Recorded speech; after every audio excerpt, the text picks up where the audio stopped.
अच्छी प्रैक्टिसेस को या अच्छे स्कूलों को अलग अलग सामने लाने की कोशिश करते रहें। तो हम कोई नया काम नहीं कर रहे, हम इन्हीं की बातचीतों को आगे लेकर आ रहे हैं, जो लोग काम कर रहे थे उन्हीं को। तो इस कड़ी में भूपेंद्र भाई हमारे साथ स्रोत व्यक्ति के रूप में, रिसोर्स पर्सन के रूप में अपनी बातचीत को रखेंगे। शायद वो अपनी बातचीत को 1 सवा घंटे के अंदर रखेंगे। हमको जो भी सवाल हो हम भूपेंद्र भाई से पूछ सकते हैं। भूपेंद्र भाई डिटेल में अपना परिचय देंगे, है ना। मैं ज़्यादा नहीं बोलूँगा। जिसको जो सवाल पूछने हैं वो पूछें। बस सवाल पूछते टाइम अपन अपने हाथ को खड़ा करने वाले ऑप्शन को इस्तेमाल करेंगे, हैंड रेज वाले को करेंगे। और शायद 40-45 मिनट में पहले भूपेंद्र भाई अपनी बात रखेंगे, फिर हम लोग कुछ सवालों को पूछ सकते हैं, अपनी राय रख सकते हैं, इनको राय दे सकते हैं अगर ये चाहे तो ये राय ले सकते हैं। तो ये करेंगे। तो अगर पिछले 3-4 मिनट आपके लेने के लिए वो, और आपके 3-4 मिनट मुझे देने के लिए शुक्रिया। अपन भूपेंद्र भाई को सुनते हैं और जो कुछ भी बात है फिर इनके साथ करते हैं। और ज़रूरत लगेगी तो राजेश को अपन बार बार पूछते रहेंगे कि ऐसा हो रहा है या नहीं हो रहा। ठीक है। तो मैं फैज़ हूँ, सभी को फिर से बताता हूँ, अभी तक बताया नहीं था। फैज़ हूँ, अजीम प्रेमजी फाउंडेशन है। बेरसिया में हफ्ते में 3 दिन रहता हूँ कभी कभी, और बाकी समय भोपाल देता हूँ। तो ये मेरा छोटा सा परिचय है। बाकी अब मैं माइक म्यूट करता हूँ, भूपेंद्र भाई से बातचीत शुरू करते हैं। सभी को नमस्कार। मेरा नाम भूपेंद्र शर्मा है और फैज़ भाई ने आपको बता दिया है, बंटू सर के नाम से ज़्यादा लोग मुझे जानते हैं। शासकीय प्राथमिक शाला हर्राखेड़ा, यहाँ मैं शिक्षक हूँ और 2017 से यहाँ पर शिक्षण कार्य कर रहा हूँ। तो आज जो चर्चा होनी है वो स्कूल के विषय में है, जो मुझे अजीम प्रेमजी फाउंडेशन के ऑथराइज पर्सन ने कहा कि ये जो यात्रा रही ये कैसी थी, इसमें क्या चुनौतियाँ थी, कैसे सफलता मिली और क्या है, इस विषय में हम चर्चा करने जा रहे हैं। तो समुदाय के स्वरूप पे चर्चा करता हूँ। हर्राखेड़ा का जो समुदाय का स्वरूप है, मेन रोड पे स्थित है ये गांव। और बहुत 5 निजी स्कूल संचालित हैं हर्राखेड़ा में। शासकीय स्कूल प्राइमरी है, संकुल केंद्र भी हर्राखेड़ा ही है। और शैक्षणिक अनुभव और पृष्ठभूमि, तो जहाँ तक शिक्षण की बात है, मेरे पापा निजी विद्यालय में शिक्षक हैं और काफ़ी पुराने समय से हैं। मैं बड़े बचपन से ही ये सब देखता आया हूँ, जिस तरह से पापा ने मेरे शिक्षण का कार्य कराया और अभी भी करा रहे हैं। तो वो कहीं ना कहीं मेरे जहन के अंदर था, पापा का पढ़ाने का तरीका था और जो कुछ भी। और मुझे भी जो मेरी शिक्षा है मुझे घर से ही प्राप्त हुई है। शाला गया हूँ, लेकिन परिवार पहला विद्यालय होता है किसी बच्चे का। काफ़ी क्षेत्रों में मुझे मेरे माता पिता का पूर्ण सहयोग मिला है इस शिक्षण कार्य के लिए। आगे बात करते हैं कि मैं 2010 में शिक्षक बना और मेरी जो पोस्टिंग थी वो धनोरा विद्यालय है रोनाहा संकुल में, वहाँ मेरी पोस्टिंग की गई थी। तो मैं निजी क्षेत्र में काम करने वाला व्यक्ति था और फिर मैं मेरा शिक्षक बनना, ये सब मेरी धर्मपत्नी संगीता शर्मा जो पहले से शिक्षक थी शादी से पहले, और फिर मैं टीचर हो गया तो उन्होंने मुझे कन्वेंस किया आप भी टीचर हो जाओ। मैं निजी क्षेत्र में काम करने वाला इंसान था और मैंने मना किया नहीं, इसमें वेतन वगैरह कम है और ये सब। तो लेकिन उसने कन्वेंस किया और मैं फिर टीचर बना। धनोरा मेरी पोस्टिंग हुई और जब पोस्टिंग हुई और शिक्षक बन गया, जब मैंने विद्यालय को जाके देखा, वहाँ का सभी क्षेत्र वहाँ के जब मैंने देखे तो बड़ा दुखद था वो।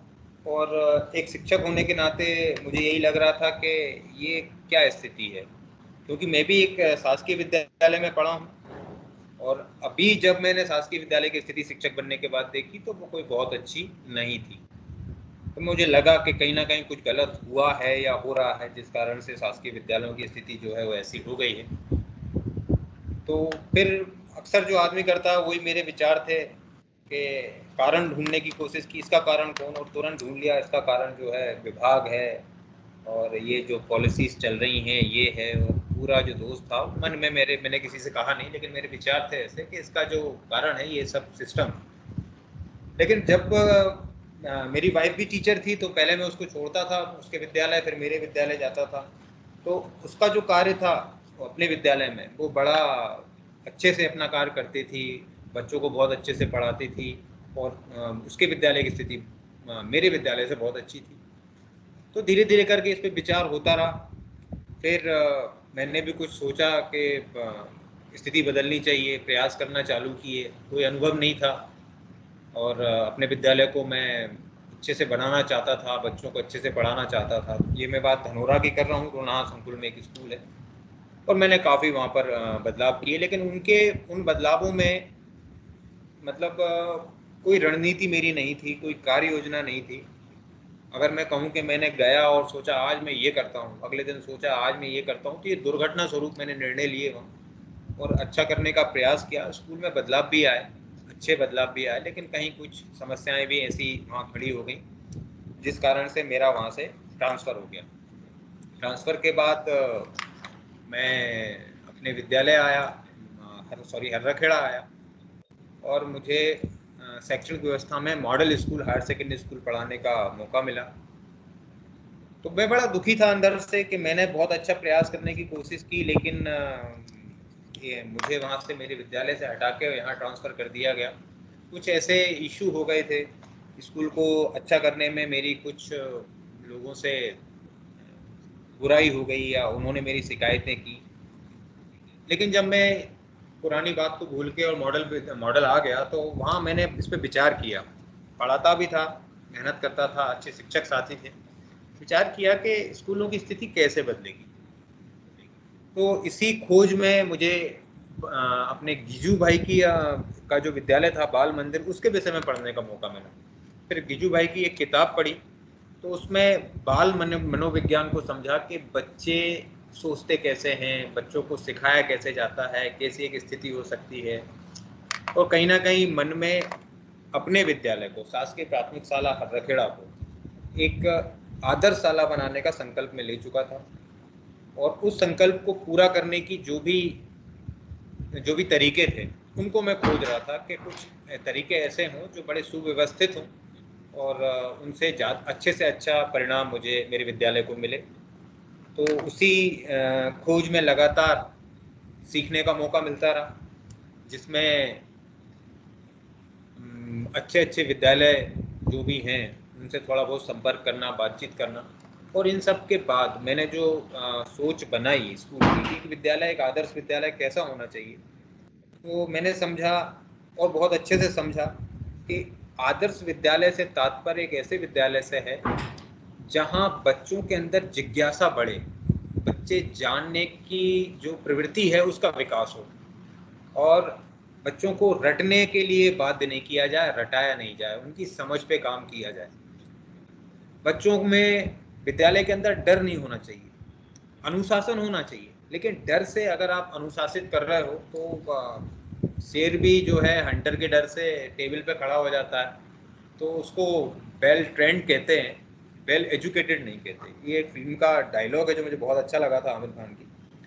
तो अनुशासन होना चाहिए, लेकिन प्रेम का अनुशासन होना चाहिए। तो ये चीज़ मैंने देखी उस गिजू भाई की किताब से। ये समझ आया कि जब बच्चों के मन में शिक्षक के प्रति प्रेम हो, तो शिक्षक के मन में भी बच्चों के प्रति हो, तो उनके बीच एक अंडरस्टैंडिंग डेवलप हो जाती है। उसी को अनुशासन में मानता हूँ कि जब शिक्षक कोई बात बच्चों से करने के लिए कह रहा है और बच्चे उसको फिर करने के लिए अपना संपूर्ण प्रयास करते हैं, तो ऐसा ही एक अनुशासन, भय मुक्त वातावरण विद्यालय में हो। विद्यालय का माहौल ऐसा हो जिसमें बच्चों को सवाल पूछने में कोई झिझक महसूस ना हो। अरे मैं क्या पूछ रहा हूँ, सर क्या बोलेंगे। तो ये जो झिझक है वो बिल्कुल नहीं होनी चाहिए। अक्सर हम देखते हैं हमारे बच्चे हमारे घर पे हमसे कुछ भी कहते हैं, उनके अंदर झिझक नहीं होती। उसका कारण है कि हम उनके साथ बहुत अच्छे से पेश आते हैं, बहुत स्नेह भरा प्रेम करते हैं हम उन्हें। तो क्या हम ये विद्यालय में नहीं कर सकते? तो एक ऐसा माहौल जिसमें झिझक ना हो बच्चों के अंदर। दूसरी बात है कि सभी बच्चे एक स्तर, उनका शैक्षणिक स्तर एक सा नहीं हो सकता। किसी का अच्छा रहता है, किसी का थोड़ा ऊपर रहता है, किसी का थोड़ा कम रहता है। तो हमें उनको बढ़ाने के लिए हमारे तरीके भी फिर भिन्न होने चाहिए, अगर हम चाहते हैं कि परिणाम बहुत अच्छे हों। तो मैंने कहीं जाना कि जो बच्चे कोई विषय नहीं सीख पा रहे हैं, हिंदी नहीं सीख पा रहे हैं या गणित नहीं सीख पा रहे हैं, तो अगर किसी चीज़ की कमी है तो वो रुचि है जो उनके अंदर कम है, और शिक्षक को उस रुचि को बढ़ाने के लिए काम करना चाहिए। तो विद्यालय, एक आदर्श विद्यालय ऐसा विद्यालय जिसमें रुचि को बढ़ाने पर काम किया जाए, समुदाय की सहभागिता बढ़ाने के लिए काम हो, ये बड़ा महत्वपूर्ण बिंदु है। एक विद्यालय, एक शिक्षक पूरी तरह उसका निर्वहन अगर करने की कोशिश कर रहा है और वो अगर कर पा रहा है तो बहुत अच्छी बात है। वैसे इस कॉन्सेप्ट को समझने की आवश्यकता है। एक विद्यालय में जो भी कार्यरत शिक्षक स्टाफ है वो सभी उसके लिए इक्वल है, उत्तरदायी, तो उन सभी को उसके लिए काम करना चाहिए। तो अगर कोई शिक्षक सोचता है कि मैं अकेला करके मैं ऐसा कर लूँ, तो ये बहुत बड़ा कठिन टास्क मुझे लगता है। और अगर इसी कितना ही बड़ा काम हो उसको करने के लिए आप अगर जो आपके पास संसाधन है, अब आपके पास कौन कौन से संसाधन हैं? आपके पास आपके शिक्षक साथी हैं, आपके पास भवन है, आपके पास समुदाय है, तो और आपके पास संकुल स्तर के पे टीम है, आपके पास बीआरसी स्तर पे एक टीम है, आपके पास जिले स्तर पे डीओ की एक टीम है। तो ये सभी जो पद हैं इनका सृजन कहीं ना कहीं शिक्षक और विद्यालय के विकास के लिए ही है। तो हमें इनका साथ लेना है। तो सहभागिता जो शब्द है, हम ऐसा काम करें, हम इस तरह काम करें कि हम सभी का सहयोग ले पाए। आगे बढ़ते हैं। एक बात मैं इसमें जोड़ना भूल गया, मैं इसकी रिकॉर्डिंग का हम पूछना चाह रहे थे, क्या इसकी रिकॉर्डिंग कर लें क्या हम? किसी को कोई आपत्ति हो तो? अच्छा, कर लीजिए। धन्यवाद सर। फिर ये सब विचार करने के बाद जून 2017 को मैंने मॉडल स्कूल से विदा ली और मैं अपने विद्यालय शासकीय प्राथमिक शाला हरखेड़ा आया। यहाँ आने के बाद भी खुद को अपडेट करने के लिए, शिक्षण को समझने के लिए मैंने मतलब सारे प्रयास चालू रखे, जिसमें कहीं कोई सेमिनार हो रहा है, कहीं कोई शैक्षिक चर्चा हो रही है, या कहीं कोई कार्यशाला आयोजित हो रही है, तो उसमें मैंने अपना जितना हो सका मुझसे मैं गया हूँ, और हर एक जगह से मुझे बहुत कुछ सीखने को मिला। इसमें मैं कुछ मुख्य चीज़ें बता सकता हूँ। संदीप जी दिवाकर जो अजीम प्रेम जी फाउंडेशन में है, उन्होंने मेरी गणित को लेके सोच बदल दी।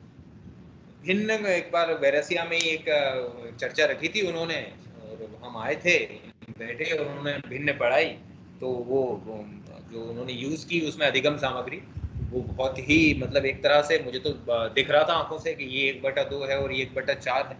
और ऐसा नहीं, मैं गणित का मतलब जब मैं स्टूडेंट था तो मेरे गणित में अच्छे नंबर आते थे, लेकिन वो नंबर रटने के कारण ही आते थे। वो उस दिन आके लगा जब मैंने वो उन्होंने समझा और इतने अच्छे से समझ में आया, तो गणित को लेके मेरी सोच और विचार पूर्णतः बदल गए, और फिर जो विचार बने उन्हीं को मैंने अपने बच्चों के अंदर बांटा। तो ये मुझे संदीप दिवाकर जी से मिलने के बाद मिला। फिर एक गणित का एक सेमिनार आयोजित हुआ था डाइट में, तो उस पर मैंने दशमलव पे काम किया बच्चों के साथ। इसकी सारी जानकारी आप इस समय देख पा रहे होंगे। तो बच्चों को पढ़ाया और पूरा उसका लिखता भी गया कि पढ़ाने से पहले कितने बच्चे ऐसे थे जिनको समस्या थी, पढ़ाने के बाद फिर कितने बच्चे बचे। तो उसमें भी काफ़ी बहुत अच्छे परिणाम मुझे मिले, जिस पे मैंने काम किया, और मेरा काम जो है अजीम प्रेम जी फाउंडेशन ने प्रकाशित किया है अपनी किताब में। इसके बाद मनोज जी अभी लाइन पे भी हैं। मनोज जी से मुलाकात हुई थी मेरी संकुल में, और बहुत अच्छा लगा मिलके। शिक्षा के क्षेत्र में काम करने आए थे, चर्चा हुई और बात हुई कि हम ग्रीष्मकालीन अवकाश के समय हम कैंप लगाते हैं, समर कैंप। तो मुझे बड़ा अच्छा लगा। कुछ कुछ होता है फिल्म में, शाहरुख खान ने गया था अपनी लड़की को लेने, तो मुझे वो वाला एक कहीं दिमाग में आया मेरे, तो मैंने कहा ये बहुत अच्छा, वो गवर्नमेंट स्कूल में। बच्चे भी आ ही जाएंगे, क्योंकि जब तक मैं कुछ ना कुछ बच्चों से अपना बना चुका था। 8 से 11 बजे, सुबह 8 बजे से 11 बजे तक हमने वो रखा। 5 दिन का कार्यक्रम था। बहुत मजे से बच्चे सीखे, जिसको हम कहते हैं ना रुचि, वो उस दिन मुझे देखने को बच्चों में मिली। और कहते हैं आत्मविश्वास, तो बच्चों का आत्मविश्वास देखने को मिला। और कोई भी बच्चा उस टाइम पर अगर कोई जज वहां बैठ जाता और उन 5 दिन की क्रियाकलापों को देखता, और उससे ये हम कहते जज से कि आप जज करके बताओ कि इन बच्चों में ब्रिलियंट कौन है और कौन कमजोर है, तो नो बडी कैन जज दैट।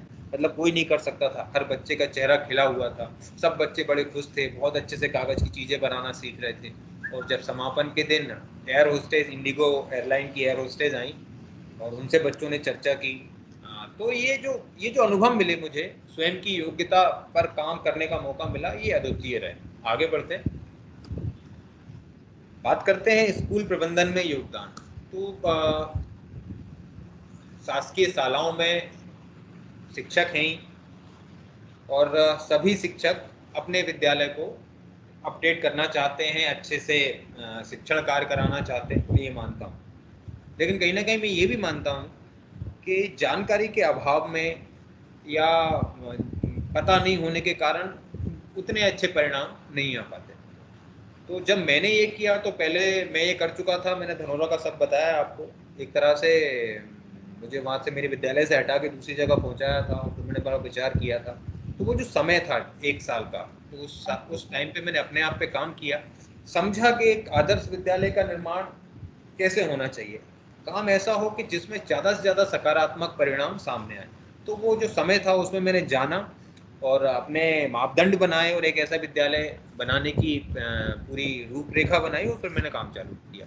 तो शुरुआती प्रयास इसमें मैं बता रहा हूँ: सकारात्मक सोच, विद्यालय के सहयोग से बातचीत, समुदाय का भरोसा पाने की कोशिश। आप सब पढ़ पा रहे होंगे, तो इसको नेक्स्ट करते हैं हम। एक एक पॉइंट इसमें आएगा आगे जाके। ग्रामीण और अन्य लोगों की मदद, नेक्स्ट करें प्लीज। शाला प्रबंधन समिति बैठक एवं पालक संपर्क। तो जब एक आदर्श विद्यालय की कल्पना मैंने की, तो सबसे पहले ये था, जब मैं विद्यालय पहुंचा था तो वहाँ 24 बच्चों का नामांकन था। और बच्चों का नामांकन मुझे कम लगा, ज़्यादा होना चाहिए थोड़ा। और हमें बच्चे हमारे विद्यालय में समुदाय से ही मिलने वाले थे। तो हर स्कूल में एसएमसी होती है। हमने एसएमसी की बैठक बुलाई। तो शुरुआत में 1 या 2 लोग आए थे, फिर मैं सभी के घर गया और मैंने सभी पेरेंट्स से ये बोला। कभी कोई मंदिर पे मिला, कोई मोहल्ले की नुक्कड़ पे मिला, कोई कहीं मिला, उन सबको बोला कि शासकीय शाला में सब कुछ निःशुल्क है, शिक्षण कार्य की पूर्ण जिम्मेदारी मैं ले रहा हूँ।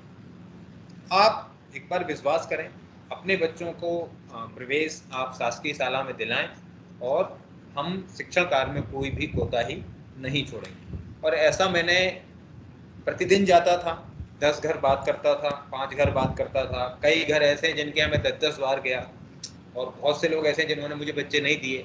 लेकिन उस सत्र में जब मैं पहुंचा, जून 2017 से 30 अगस्त 2017 तक 38 नए एडमिशन मैंने उस विद्यालय में किए थे।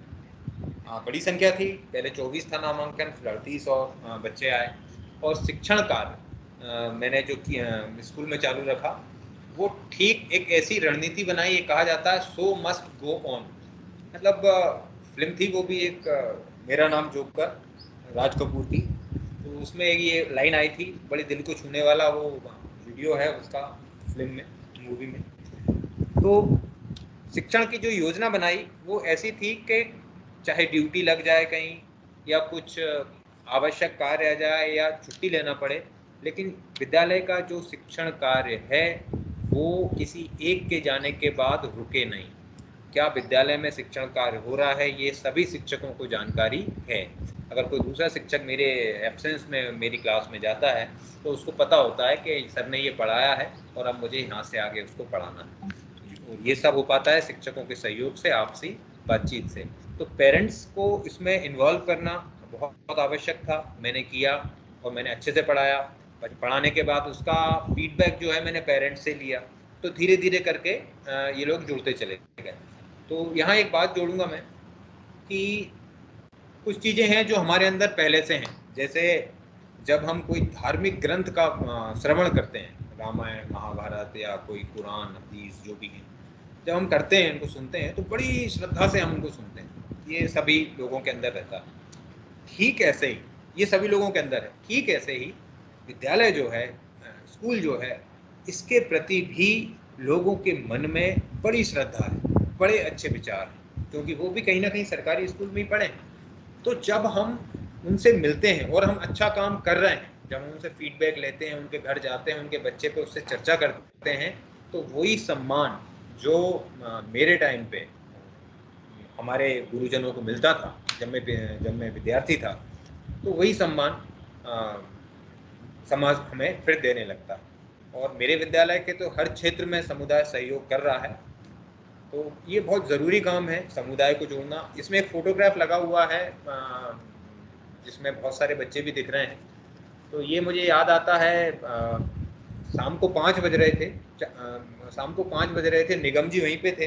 निगम जी ने बोला कि कल से हम जो है अपन जो है यहाँ पर एक सेंटर स्टार्ट कर रहे हैं। पहला सेंटर मेरे यहीं स्टार्ट करवाया था मैंने एकलव्य फाउंडेशन का, तो अपन थोड़ा पेरेंट्स से बात कर लेते हैं। तो मैंने बोला सर 4:30 बज रहे हैं और मेरा फ़ोन आएगा इस टाइम पे।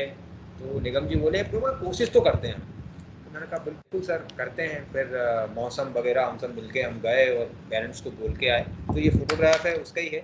20-22 लोग उस दिन आए थे पेरेंट्स के आधे घंटे की सूचना पे। तो मैंने निगम जी को बोला भी था, शायद याद हो, कि सर एक बार फिर आपने मुझे गलत साबित कर दिया। मैं सोच रहा था कि अब कोई नहीं आएगा, लेकिन आए हैं। तो समुदाय का सहयोग हमें लेना बहुत आवश्यक है और मेरे विद्यालय को बहुत अच्छे से मिल रहा है। नेक्स्ट,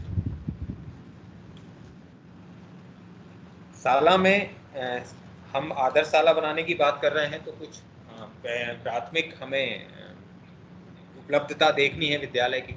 तो शाला में भौतिक संसाधनों की उपलब्धता एवं स्वच्छता, तो ये सभी विभाग जो है, प्रशासन जो है, हमें उपलब्ध कराता है। तो हमारी जिम्मेदारी होती है चाक डस्टर, बैठने की उचित व्यवस्था, ग्रीन बोर्ड, बड़े साफ सुथरे ये होना चाहिए। जो इनका बड़ा प्रभाव पड़ता है बच्चों के मन पे। जब शिक्षण कक्ष जो है, यदि वो बहुत साफ सफाई के साथ, दैट डजंट मैटर वो कहीं खुदा है या क्या है, या हम उसको नहीं करा पाए, या फंड की कोई समस्या है, लेकिन स्वच्छता जो है ना, वो तो हम कर सकते हैं। तो विद्यालय का जो शिक्षण कक्ष है और विद्यालय है, वो बड़ा साफ और स्वच्छ होना चाहिए। पेड़ पौधों की उपलब्धता होनी चाहिए। तो ये सभी चीज़ें हैं जो शिक्षक को इस पर ध्यान देना चाहिए। और हमारे यहाँ ये सभी इस पर हमने काम किया हुआ है। आप लोग फोटोग्राफ्स अभी इस पर देख पाएंगे, तो आप भी समझ पाएंगे। आगे है शाला शिक्षक एवं अधिकारियों के साथ सकारात्मक संवाद। मैं पहले भी कह चुका हूँ कि शिक्षक अगर संपूर्ण विद्यालय का उत्तरदायित्व स्वयं पे ले लेता है और वो समझता है कि मेरे ऊपर ही संपूर्ण उत्तरदायित्व है, तो ये बहुत अच्छी बात है उनके लिए कि वो इतना कुछ कर रहे हैं। लेकिन मेरी नज़र में मैं इसको अच्छा नहीं मानता। विद्यालय में आप जो विद्यालय के लिए जितने आप उत्तरदायी हैं, आपके साथ पूरी एक टीम काम करती है, और वो टीम का हर एक सदस्य उतना ही उत्तरदायी है आपके विद्यालय के लिए, शासकीय विद्यालय के लिए। मैंने पहले भी बोला, बीआरसी टीम, बीआरसी स्तर की टीम होती है, संकुल स्तर की टीम होती है, आपके विद्यालय स्तर की टीम होती है, जिले स्तर की टीम होती है। तो हमें इनका सहयोग लेना है। अब हम अगर विद्यालय में कुछ अच्छा करने का प्रयास कर रहे हैं, तो हम इसको छुप के ना करें, मुझे ऐसा लगता है। मैं गलत भी हो सकता हूँ। इसको मैंने जो किया उसको मैंने खूब फ्लैश किया। मैंने फेसबुक का एक पेज बनाया, अपना सोशल मीडिया का इस्तेमाल किया, उस पर डाला। मेरे जितने अधिकारी गण हैं उनको, मेन रोड पे है हर्राखेड़ा, तो उसका बड़ा उपयोग किया कि यहाँ से अगर निकलोगे तो चाय तो यहाँ पीनी है आपको। तो आप फोटोग्राफ्स में देख पा रहे होंगे, इसमें बीआरसी कार्यालय की पूरी टीम बैठी हुई है। ऊपर वाले फोटो में आप देख पा रहे होंगे डाइट के प्राचार्य हैं। जब ये मेरे विद्यालय आए और इन्होंने इसका बड़ा सूक्ष्म निरीक्षण किया, तो बाद में बड़े खुश हुए। इन्होंने मेरी स्मार्ट क्लासेस भी देखी और इन्होंने प्रशंसा पत्र लिखा इस विद्यालय के लिए। और शैक्षिक संवाद का जो कार्यक्रम होता है जन शिक्षा केंद्र पर, वो इन्होंने मेरे स्कूल पे रखा और सभी को बोला, सभी शिक्षकों को, कि एक आदर्श शाला है और हर एक शिक्षक को यहाँ आकर ये शाला देखनी चाहिए। तो ये जो अधिकारियों के साथ सकारात्मक संवाद है, ये बहुत आवश्यक है। क्यों है वो भी मैं आप थोड़ा सा बताने का प्रयास करता हूँ। आपके शिक्षक साथी आपके साथ हैं। हो सकता है कोई शिक्षक साथी आपके साथ ऐसा हो जो शिक्षण कार्य के प्रति उतना सीरियस ना हो, होता है ऐसा। लेकिन जब आपके विद्यालय में इन लोगों की, इन महानुभावों की चहलकदमी बढ़ जाती है, तो हर एक शिक्षक को ये लगने लगता है यार हमारे यहाँ तो कोई ना कोई आता ही रहता है। और इनसे ही नहीं है कि इनके आने से, जैसे अजीम प्रेमजी फाउंडेशन है, एकलव फाउंडेशन है, तो हर एक दो दिन में कोई ना कोई विद्यालय आता है, तो एक सकारात्मक ऊर्जा विद्यालय में बनी रहती है। और इस सकारात्मक ऊर्जा से कोई भी शिक्षक अपने आप को नहीं बचा सकता, वो उसका विचार, उसका व्यवहार सकारात्मक होता जाता है। तो जो कुछ हम कर रहे हैं उसकी जानकारी हमारे वरिष्ठ अधिकारियों को होनी चाहिए, हमारे साथियों को होनी चाहिए, हमें उस पर चर्चा होनी चाहिए। हमने खूब चर्चा की, मैंने बहुत चर्चा की है, मैंने तो बड़ा खाया है लोगों को। अजीम प्रेमजी फाउंडेशन में संदीप जी को बहुत परेशान किया, नमिता शुक्ला थी पहले, उन्हें बहुत परेशान किया, निगम जी के वेटिंग लिस्ट में एक आध फोन मेरा पड़ा ही रहता है। तो बड़ा अच्छा लगता है, सीखने को मिलता है। और जब दो या तीन लोग आपस में किसी विषय पर बात करते हैं, तो वो जरूरी नहीं है कि मतलब कोई बहुत योग्य है या ये है, लेकिन जब तीन लोग बात करते हैं ना, तो उसका जो निकल के आता है, उसमें से जो निकल के आता है, मुझे ये लगता है, वो ये मैं मानता हूँ कि वो बहुत अच्छा हो। आगे बढ़ते हैं। मध्याह्न भोजन व्यवस्था। मध्याह्न भोजन व्यवस्था हर एक विद्यालय में है, और इसका संचालन मेरे विद्यालय में बड़े अच्छे तरीके से, पूर्ण स्वच्छता के साथ, और पूरा संचालन बच्चे ही करते हैं। ये अभी आगे एक आएगा, उसमें मैं आपको बताऊंगा। तो ये जो व्यवस्था है बच्चों के द्वारा संचालित होती है, और बड़ी स्वच्छता के साथ इसमें बच्चे भोजन करते हैं, हम भी करते हैं, बच्चों के साथ बैठ के करते हैं। तो एक बहुत मैंने कहीं सुना था कि किसी के साथ भोजन करने से आत्मीयता बढ़ती है। अगर किसी के साथ आप बैठ के भोजन करो तो एक अंडरस्टैंडिंग डेवलप होती है। तो ये तो हमारे विद्यालय में प्रशासन हमें, विभाग हमें ये सब व्यवस्थाएं देता है, तो हमारे यहाँ इसका संचालन बहुत ही अच्छे से किया जाता है, और इसके बड़े सकारात्मक परिणाम बच्चों के आत्मविश्वास पर, बच्चों के व्यवहार पर, बच्चों के शिक्षक और बच्चों के बीच के आपस के संबंध पर बहुत सकारात्मक प्रभाव पड़ता है। विद्यालय की साज सज्जा। बारिश के बाद हमारे विद्यालय में ये किया जाता है, बारिश के बाद विद्यालय की दीवारों को साफ सफाई की जाती है और उसकी साज सज्जा की जाती है, क्योंकि फिर जो है बच्चों को उसके साथ जोड़ा जाता है। टीचर्स के साथ बच्चे काम करते हैं, और बच्चे खुद डिसाइड करते हैं कि इसको ऐसा करते हैं, उसको वैसा करते हैं। हम किसी को मना नहीं किया जाता कि नहीं ऐसा नहीं करो, पर उसमें कुछ जोड़ दिया जाता है, मैडम जोड़ देती हैं या और कोई जोड़ देता है। इसके लिए पूरी एक टीम विद्यालय में है जो इसका एक काम करती है, और जब ये सब बच्चे करते हैं तो उसको केयर भी बहुत करते हैं। तो ये बड़ी बच्चों के अंदर पॉजिटिविटी लाने वाली चीज़ है। आगे बढ़ते हैं। ये बड़ा महत्वपूर्ण है। शाला में, आदर्श शाला के निर्माण में मेरे यहाँ उस समय, अब तो बच्चे मेरे यहाँ 200 से ऊपर हो गए हैं। मैं ये 2017 की बात कर रहा हूँ, 97 बच्चे थे। तो इन 97 बच्चों को मैंने 5 समूहों में बांटा था। ये हाउस बनाए थे, बोस हाउस, विवेकानंद हाउस, कलाम हाउस, भगत सिंह हाउस और रानी लक्ष्मीबाई हाउस, और सबको एक एक दिन दिया था। मीन्स मंडे को बोस हाउस के हाथ में सारा क्रियान्वयन रहता था विद्यालय का, इसी तरह मंगलवार को विवेकानंद हाउस के हाथ में रहता था, बुधवार को कलाम हाउस के। तो इस तरह मैंने ये बांट दिए थे 5 दिन, और छठे दिन सैटरडे को इनकी समीक्षा होती थी कि कौन से हाउस ने बहुत अच्छे से काम किया, और जो अच्छे से काम करता था उसको एक फूल हमारी शाला प्रभारी के द्वारा, श्रीमती संगीता साहू के द्वारा दिया जाता था। कि प्रोसेस है इसका, बहुत इसके बड़े फायदे, चाहे वो खेल हो, शिक्षण हो, बड़ा फायदा बच्चों को मिला है, शिक्षकों को मिला है, पूरे विद्यालय को मिला है। हाउस वाइज एक्टिविटी कराने से एक तो हम क्लास का मिथक तोड़ने में कामयाब होते हैं। वो 5वीं क्लास वाला, वो चौथी, वो तीसरी, तो वो अलग अलग होने की बजाय एक हाउस में सभी क्लास के बच्चे इकट्ठे हैं। उसमें चौथी का भी है, पहली का भी है, 5वीं का भी है। और उस हाउस का कैप्टन एक लड़का एक लड़की है। कैप्टन हम बनाते हैं, बच्चों के पहचान पत्र बनवाते हैं। अब पहचान पत्र से एक बात बड़ी दिमाग में आई है कि मैंने जब मेरे विद्यालय में पहचान पत्र बनवाए, वो बच्चों को दिए, 25 रुपये उसकी लागत थी, और पेरेंट्स के सामने एसएमसी में ये सब रखा था। तो बड़े बच्चों ने जो आई कार्ड लगाए तो उनके अंदर मुझे इतना अनुशासन देखने को मिला, इतनी स्वच्छता देखने को मिली, वो इतने पॉजिटिव हो गए स्वच्छता को लेके कि हर एक बच्चा यूनिफॉर्म में पूरी साफ सफाई के साथ विद्यालय आता था। तो ये बड़ी इंपॉर्टेंट एक्टिविटी रही मेरे विद्यालय की। आगे बढ़ते हैं। ये बाल कैबिनेट का एक फ़ोटो है। तो ये डिस्प्ले बोर्ड्स मैंने बनवाए हुए हैं। इसमें प्रधानमंत्री, प्रार्थना मंत्री सभी आप देख पा रहे होंगे। और इसको अगर आप ध्यान से देखेंगे तो इसमें हर एक पद पर एक लड़का है और एक लड़की है। हाउस कैप्टन पे भी आप देखेंगे तो एक लड़का है, एक लड़की है। मेरे विद्यालय का संचालन का कार्य मैं बच्चों के द्वारा ही, बच्चे ही करते हैं उसको। और इसमें 50% रिजर्वेशन है महिलाओं का, लड़कियों का, मेरी छात्राओं का, जिससे कि मैं एक टाइम पे समान रूप से इस पे काम कर पाऊँ। और इसका एक वीडियो भी इसमें एक लिंक है, तो मैं निवेदन करूँगा राजेश जी से ये वीडियो चला दें ज़रा। तो ये बड़े लोकतांत्रिक तरीके से इसका चुनाव मेरे विद्यालय में होता है, जिसमें चुनाव वोट डालते हैं बच्चे और अपना प्रार्थना मंत्री, प्रधानमंत्री, बाल सभा मंत्री, पुस्तकालय मंत्री आदि चुनते हैं।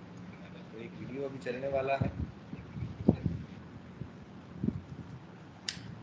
जब ये प्रोसेस चुनाव की हम विद्यालय में कराते हैं तो बच्चों को समझ भी आती है। हम एकदम विद्यालय जाके घोषणा करते हैं कि आपको ये पद दे दिया है, उसको वो दे दिया है, तो वो करके नहीं, हम इसकी एक कोई लोकतांत्रिक जो हमारी लोकतंत्र प्रक्रिया है उसके अंतर्गत हमने इस चुनाव को पूर्ण कराते हैं हर साल।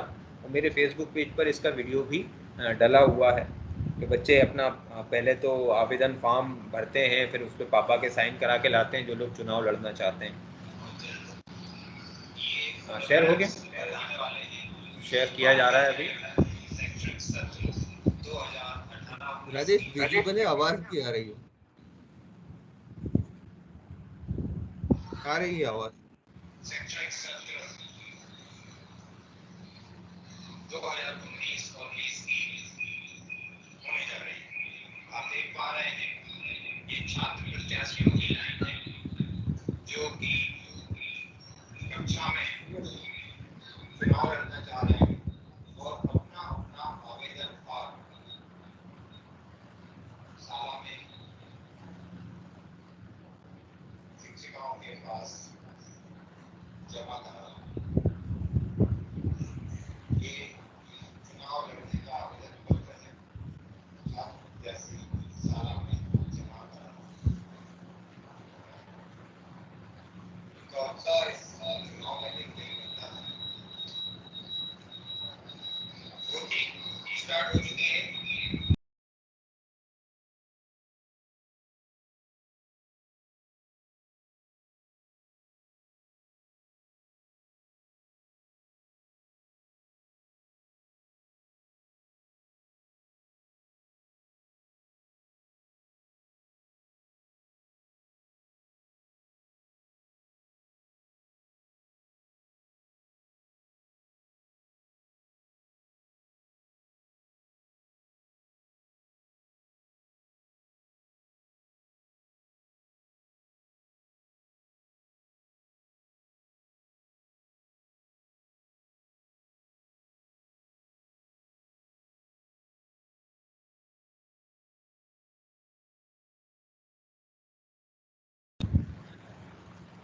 आप देख पाए होंगे ये वीडियो जिसमें बच्चे बड़े रुचि से इसमें भाग लेते हैं और अपना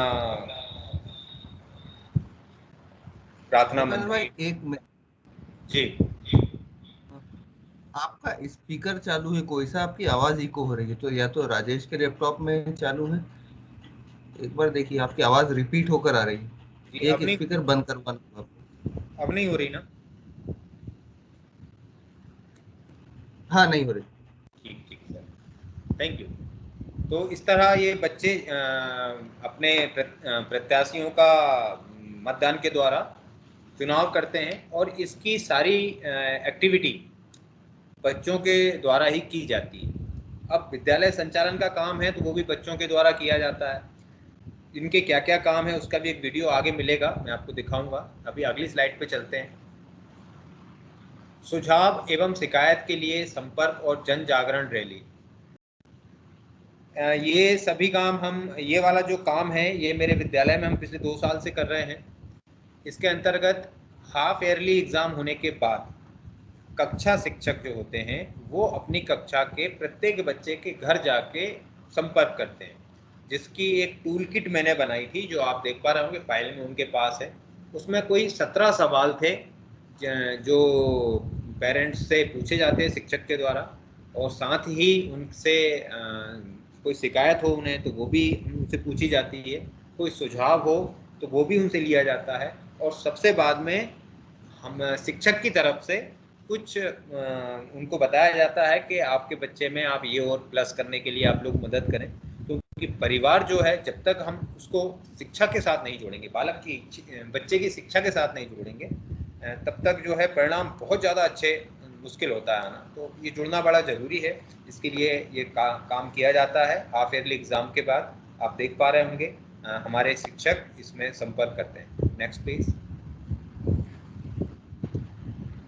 विद्यालय का संचालन और शिक्षण का तरीका, और मेरे यहाँ लगातार मेरे विद्यालय में अधिकारीगण और साथियों की जो आवाजाही बनी रहती है, तो उससे कहीं ना कहीं ये चीज़ हमारे डाइट तक पहुँची है। और डाइट में जो छात्र अध्यापक होते हैं जो शिक्षक बनने के लिए डाइट जाते हैं, वहाँ पढ़ते हैं 2 साल, तो उन शिक्षकों, उन बच्चों को, उन छात्र अध्यापकों को डाइट से श्री मनोज कपूर जी या और भी मेरे निशी शर्मा मैम, तो उनको वो बोलती है कि अगर एक विद्यालय आपको देखना है जिसमें शिक्षण किस तरह से होता है, संचालन किस प्रकार से होता है, तो उनको मेरे यहाँ पहुँचाते हैं और वो उसका सूक्ष्म अध्ययन करते हैं और फिर अपने विचार लिखते हैं, कुछ हमसे पूछते हैं। तो ये हर साल की प्रोसेस हो गई, पिछले 3 साल से ये चल रहा है और बहुत अच्छा लगता है जब ऐसा होता है। Next please. ये मेरे विद्यालय का प्रोग्रेस चार्ट है। जब मैं यहाँ आया था तो शुरुआत में 24 बच्चे थे और उसी सत्र में मेरे विद्यालय की जो स्ट्रेंथ थी वो 97 थी। फिर अगले शैक्षणिक सत्र में ये 126, 149 और लास्ट ईयर 2020-21 में ये 178 तक पहुँची। और वर्तमान सत्र जो अभी चल रहा है, मुझे पूरी उम्मीद है ये 200 के पार जाएगी। मुझे बहुत सी तैयारियां करनी है। मेरे यहाँ शिक्षण कक्ष कम पढ़ रहे थे, उनको मैंने कंप्लीट कर लिया है और वो अभी शिक्षकों की एक आवश्यकता पड़ेगी, तो उस पर जाकर अब काम करना है। Next please. विद्यालय में शैक्षणिक गतिविधियां, ये एक ऐसा बिंदु है कि भौतिक संसाधनों में या कोई भी संसाधनों में आपके पास कमी हो सकती है, किसी के पास ज़्यादा हो सकते हैं, किसी के पास कम हो सकते हैं, लेकिन ये जो बिंदु है ये इस पे पूरा कमांड शिक्षक का होता है। शैक्षणिक गतिविधियां, हम बच्चों को कैसे पढ़ा रहे हैं, अगर हम उनको बेहतर से बेहतर तरीके से पढ़ाना चाहते हैं तो उसके लिए अगर हम प्रयास करते हैं तो हमें कौन सी दिक्कत हो सकती है। बच्चे हमारे सामने हैं, हम स्वयं हैं, दीवार पर बोर्ड है, हाथ में चौक है, बस्ते पे किताब है, तो शिक्षण कार्य ये किसी भी चीज़ से बाधित नहीं हो सकता यदि शिक्षक ये निर्णय कर ले। यही मैंने पहले भी बोला था, सो मस्ट गो ऑन। तो शिक्षण कार्य जो है, इसका तरीका जो है वो सभी साथी शिक्षक मिलके पूरा कराते हैं। इसमें कुछ वीडियोस आप देख पा रहे होंगे, कुछ लिंक हैं। तो ये जो शिक्षण कार्य प्रारंभ होता है सुबह 10:30 से, और 10:30 बजे प्रार्थना होती है, हर विद्यालय में होती है। तो इस प्रार्थना को हमने बहुत चीज़ें इसमें डाली हैं, और ये प्रार्थना सभा मतलब हम ये बात कर रहे हैं, विद्यालय को समझने की कोशिश कर रहे हैं कि ये फेज 1 का ये यात्रा कैसे 24 से 178 क्रॉस कर गई। तो 60% योगदान है इस एक्टिविटी का, मैं ये मानता हूँ। इस एक्टिविटी से बच्चों के अंदर कॉन्फिडेंस, बच्चों के अंदर विषय के प्रति रुचि, और बच्चों के अंदर एक डिसिप्लिन, और शिक्षक और बच्चों के बीच में जो उनका जो ताना वाना है वो बड़ा मजबूत होता है। तो एक वीडियो इस पे राजेश जी चलाएंगे, अभी आप सभी लोग देख पाएंगे। ये बड़ा इसमें एक माइक मैंने खरीदा था और बच्चे पहले तो प्रार्थना होती है, 2 प्रार्थना गाते हैं। प्रार्थना के बाद प्रार्थना मंत्री होता है, एक लड़का और एक लड़की। आप देख पा रहे होंगे फोटोग्राफ में खड़े हैं, इसमें एक प्रधानमंत्री लड़का है, एक प्रधानमंत्री लड़की है, ये खड़े होते हैं। और इसके बाद चालू हो गया।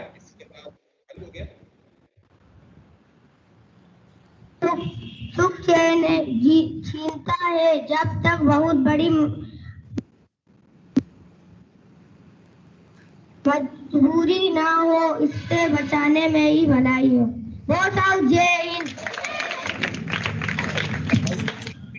My name is Islam Khan. I am studying in class third. I would study classes next quick time. Vivekananda house के मेंबर्स यहाँ पे आ जाइए। ये प्रार्थना मंत्री है, ये लड़की पूरी प्रार्थना मैनेज कर रही है। प्रतिदिन ऐसे ही प्रार्थना होती है, बच्चे विचार लेके आते हैं और यहाँ आकर सुनते हैं।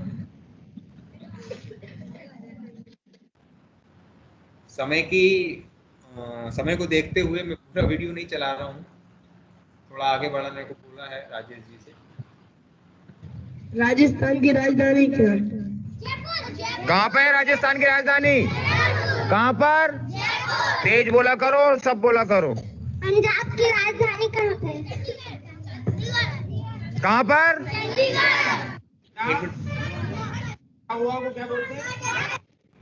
इस प्रार्थना के माध्यम से बच्चों में जहाँ आत्मविश्वास, रुचि पे मैंने काम किया, साथ ही मैंने गिने थे क्योंकि मैंने लिखा हुआ था 200 ऐसे सवाल थे जो पहली से 5वीं तक के बच्चे जनरल नॉलेज के जो जानते थे, जो वो खुद ही एक दूसरे से पूछते थे।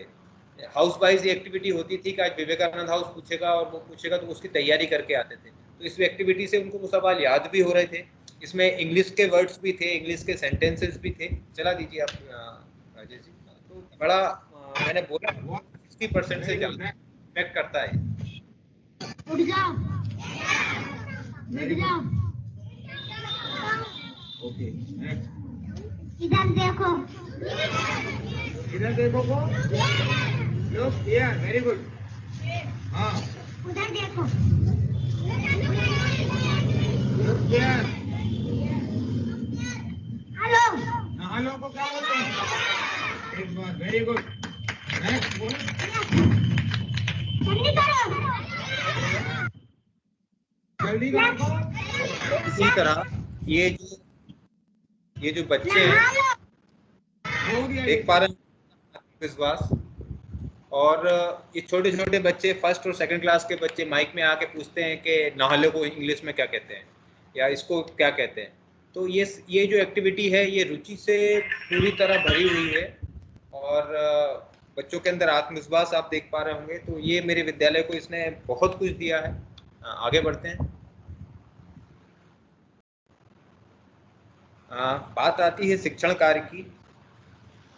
तो शिक्षण कार्य समय सारणी के अनुसार हमारे विद्यालय में किया जाता है और मैंने पहले कहा कि एक अकेला व्यक्ति अगर अपने आप को पूर्ण रूप से उत्तरदायी समझता है और सब कुछ स्वयं ही करना चाहता है तो उससे परिणाम बहुत अच्छे, ज़्यादा अच्छे नहीं होते।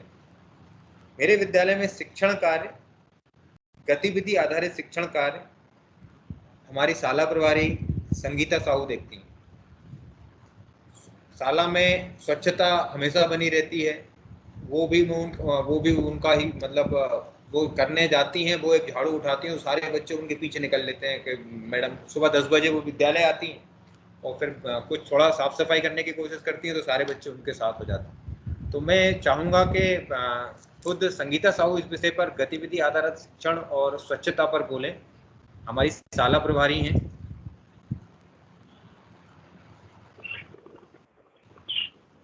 हेलो जी बहन जी बोलिए। सभी को मेरा नमस्कार। सर ने बहुत कुछ बता दिया है, पूरी पुरानी बातें हैं जो एकदम ताज़ा हो गई। ऐसा लग रहा है जैसे प्रत्यक्ष ही चल रही हैं। फिर भी मैं थोड़ा सा प्रकाश डालना चाहूँगी और गागर में सागर भरने की कोशिश करूँगी। जी, मेरा नाम संगीता साहू। मेरी पोस्टिंग गवर्नमेंट प्राइमरी स्कूल हर्राखेड़ा में 2012 में हुई। 2017 में श्री नथन सिंह जी जाट सर जी का रिटायरमेंट हुआ। इसके बाद वरिष्ठ कार्यालय द्वारा मुझे एज अ शाला प्रभारी का कार्यभार सौंपा गया। जब मुझे वरिष्ठ कार्यालय द्वारा इस प्रभारी पद को संभालने के लिए कहा गया तो मन में बहुत सारे विचार थे, डर भी था, कई चुनौतियां भी थी। मन में लग रहा था कैसे होगा, इतनी बड़ी जिम्मेदारी कैसे निभाऊंगी। पर सबने मुझे बहुत सपोर्ट किया, जिसमें फैजल सर, हमारे मोहन शर्मा जी और श्री दीपक शर्मा जी। उन्होंने कहा, वो मुझे बहन जी कहते हैं, वो मुझे बहन मानते हैं। उन्होंने कहा कि बहन जी आप बिल्कुल चिंता मत करिए, मैं आपके साथ हूँ, मैं आपका पूरा सहयोग करूँगा। और तब से 2017 से आज तक की कंडीशन में वो सपोर्ट करते हैं। फील्ड वर्क अधिकांश कर ही देखते हैं। फिर धीरे धीरे हमारे पूरे स्कूल परिवार में सभी ने मुझे बहुत सपोर्ट किया। हमारा स्कूल एक परिवार की तरह है। हम सभी मिलकर भयमुक्त वातावरण के साथ बच्चों को कुछ अच्छा सिखाना चाहते हैं, जो बेस्ट हो सकता है बच्चों के लिए। जब मैं शाला प्रभारी बनी तब सबसे पहला नवाचार सर और हमारे स्टाफ के साथ हमने होम थिएटर खरीदा, म्यूजिक सिस्टम। आप यकीन मानिएगा, जब वो सिस्टम प्रेयर में आया और वो स्टार्ट हुआ, बच्चे इतने कॉन्फिडेंस से माइक को पकड़ते और कुछ क्वेश्चन करते, प्रार्थना स्टार्ट होती। मतलब वो अनुभूति मैं आप लोगों को इस समय नहीं बता सकती, पर मुझे ऐसा लग रहा है जैसे वो प्रत्यक्ष इस समय चल रहा है। ये मेरे स्कूल के लिए बहुत ही गर्व की बात है। आप सर ने बताया तो आपने देखा वीडियो में कितने बच्चे स्ट्रेंथ में दिख रहे थे, पहले बहुत कम थे लेकिन अभी बहुत है। ये बहुत मतलब बहुत बड़ी उपलब्धि है कि प्राइमरी स्कूल या सरकारी स्कूल में इतनी स्ट्रेंथ एक बहुत बड़ी उपलब्धि है। ये सभी शिक्षक साथियों का सहयोग है। हम लोगों ने बहुत सारे नवाचार करने का कुछ प्रयास भी किया, जिसमें मैंने आपको बताया, जैसे सभी शिक्षा विभाग के अधिकारियों ने भी बहुत सपोर्ट किया। बीआरसी महोदय ने हमें एक प्रोजेक्टर दिया, जिसके माध्यम से हम बच्चों को पढ़ाते हैं। आज भी इसका उपयोग करते हैं और बच्चे खुद भी इसका उपयोग करते हैं। पेयजल की व्यवस्था, लाइट की व्यवस्था, फर्नीचर, बच्चों के लिए बैठक व्यवस्था। बच्चे अधिकांश देखा जाता है कि प्राइमरी स्कूलों में स्थिति ऐसी रहती है कि नॉर्मल नीचे ही बैठना पड़ता है, लेकिन हम सभी के प्रयास से और हमारा जो फंड है उसका हमने सही उपयोग किया और बच्चों के लिए 100 बच्चों के लिए उस टाइम हमने शायद 2017 के समथिंग पूरा फर्नीचर बनाया था, मतलब बनवाया था। मेरे विद्यालय में पेयजल की व्यवस्था और लाइट का पूरा काम श्री भूपेन्द्र शर्मा जी ने स्वयं रहकर करा। इसके लिए हम सभी स्कूल परिवार के सभी शिक्षक और मैं खुद स्वयं उनका आभार व्यक्त करती हूँ कि उन्होंने स्वयं इस कार्य को किया। हर विद्यालय में बच्चे आते हैं, पढ़ाई होती है, मैं किसी विद्यालय को गलत या सही नहीं कहूँगी, हमने भी बहुत कमियां हैं, लेकिन हम जो अच्छा कर सकते हैं बेस्ट उसकी हम कोशिश कर रहे हैं और आगे भी करते रहेंगे। प्रत्येक बच्चा इतने अच्छे से यूनिफॉर्म में फुल मतलब ड्रेस, उसका आई कार्ड अच्छे से तैयार होके आना, ये स्वच्छता ही तो है। मैं जब विद्यालय पहुंचती हूँ मेरे सामने एक बहुत बड़ी चुनौती भी थी। चुनौतियाँ तो बहुत थी सर, लेकिन ये है कि ठीक है, जहाँ चाह है वहाँ राह भी है। सबका सामना करते हुए आगे बढ़ गए। फिर जैसे सर ने मुझसे क्वेश्चन किया स्वच्छता, ये वाकई में बहुत बड़ी एक चुनौती थी कि विद्यालय परिसर को कैसे स्वच्छ किया जाए। सभी ने सहयोग भी किया, स्टाफ के सभी शिक्षकों ने।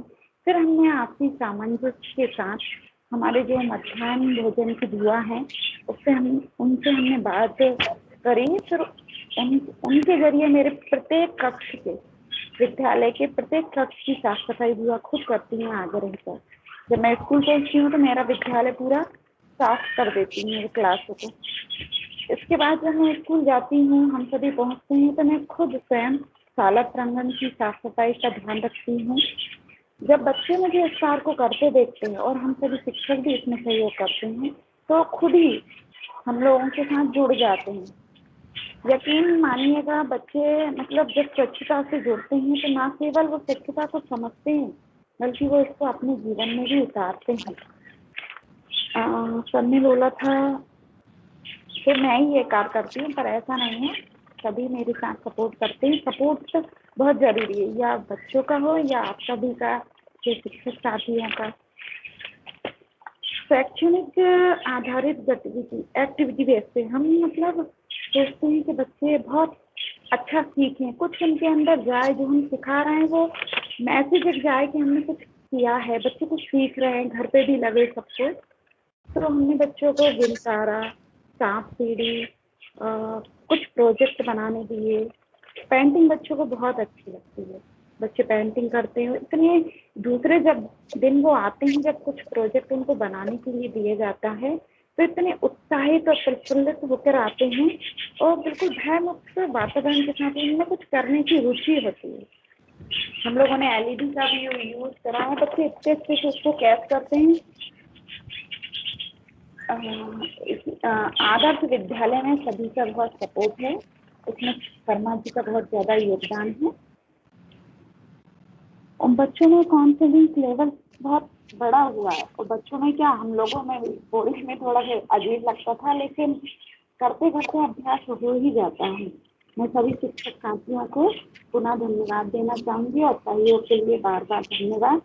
इसी के साथ मैं अपनी वाणी को विराम देती हूँ। नमस्कार।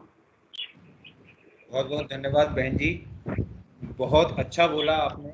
और यही जो विचार हैं हमारे, यही किसी के भी सफल होने के लिए सबसे बड़ा समीकरण है। शिक्षण कार्य की बात इसमें चल रही है और मैं अब आमंत्रित करता हूं मेरे विद्यालय की सीनियर मैडम श्रीमती वंदना मालवीय कि वो हिंदी पढ़ाती हैं और वो अपनी बात यहाँ पर रखें। वंदना बहन जी। जी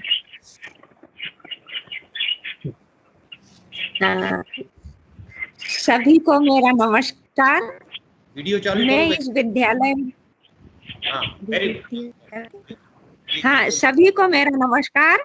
मैं इस विद्यालय में 2010 से आई हूँ और जब से भूपेन शर्मा जी आए हैं, जब से हमारा शिक्षण कार्य बहुत आनंददायक हो गया है और मैं हर कक्षा में हिंदी विषय पढ़ाती हूँ और इस बच्चों के अंदर हिंदी विषय के प्रति रुचि जागृत करना मेरा मुख्य उद्देश्य है।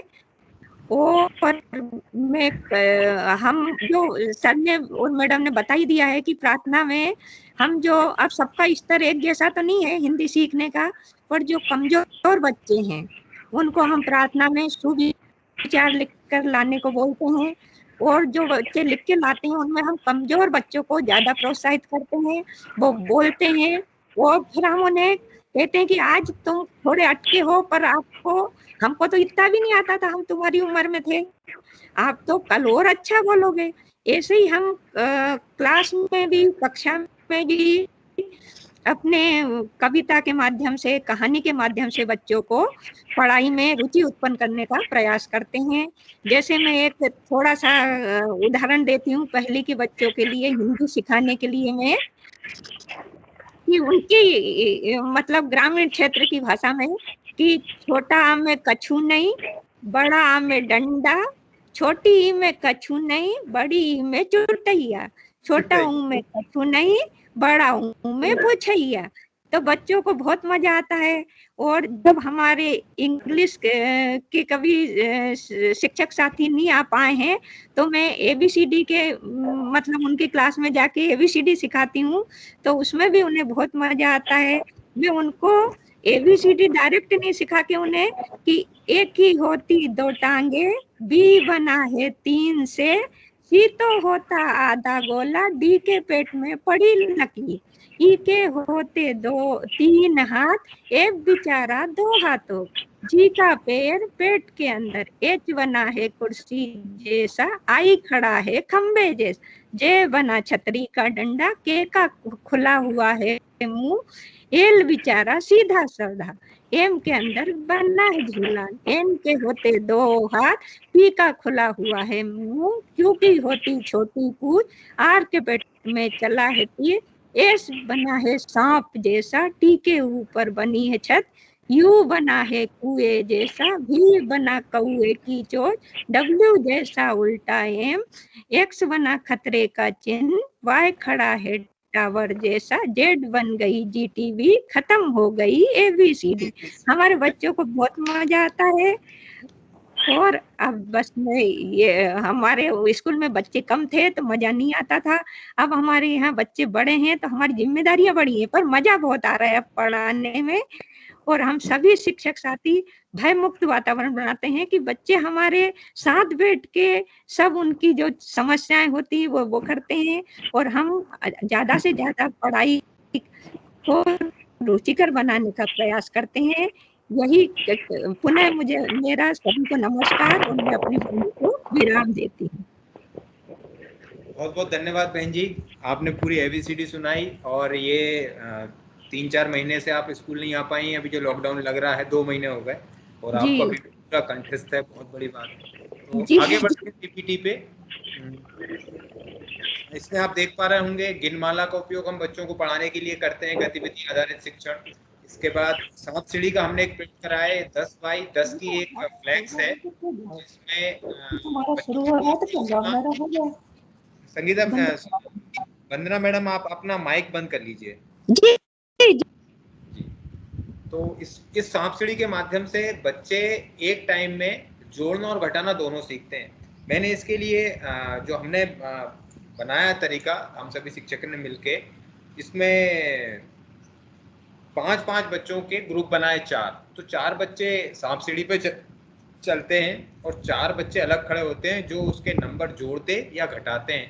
तो वो बताते हैं कि जब सांप काटता है तो कितने का नुकसान हुआ, सीढ़ी मिलती है तो कितने का फायदा हुआ, और साथ में 4-5 प्लस करने का, 4 आ गए 5 आ गए, ये एक रैंडम प्रोसेस अलग चलती है। तो इस एक्टिविटी से 20 बच्चे एक टाइम में काम करते हैं, और फोटो में मैं देख जरूर रहा हूँ इसमें आपको।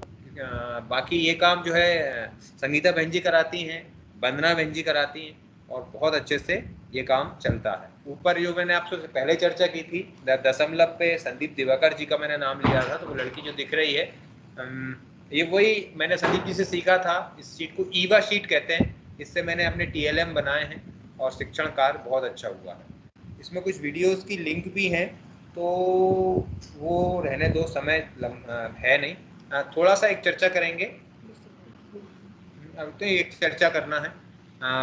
मेरी शिक्षक साथी हैं श्रीमती रचना सेन, तो वो पर्यावरण पढ़ाती हैं, और ये जो आज हम हो रहा है, ये ऑनलाइन जो हम लोग बैठे हैं, इस पे अगर मेरे विद्यालय के शिक्षक अपने विचार इतने कॉन्फिडेंस से रख पा रहे हैं, मुझे अंदर, मैं बता नहीं सकता मुझे कितनी खुशी हो रही है। तो मैं आमंत्रित करता हूँ श्रीमती रचना सेन को कि वो अपने पर्यावरण विषय को लेकर कुछ कहें।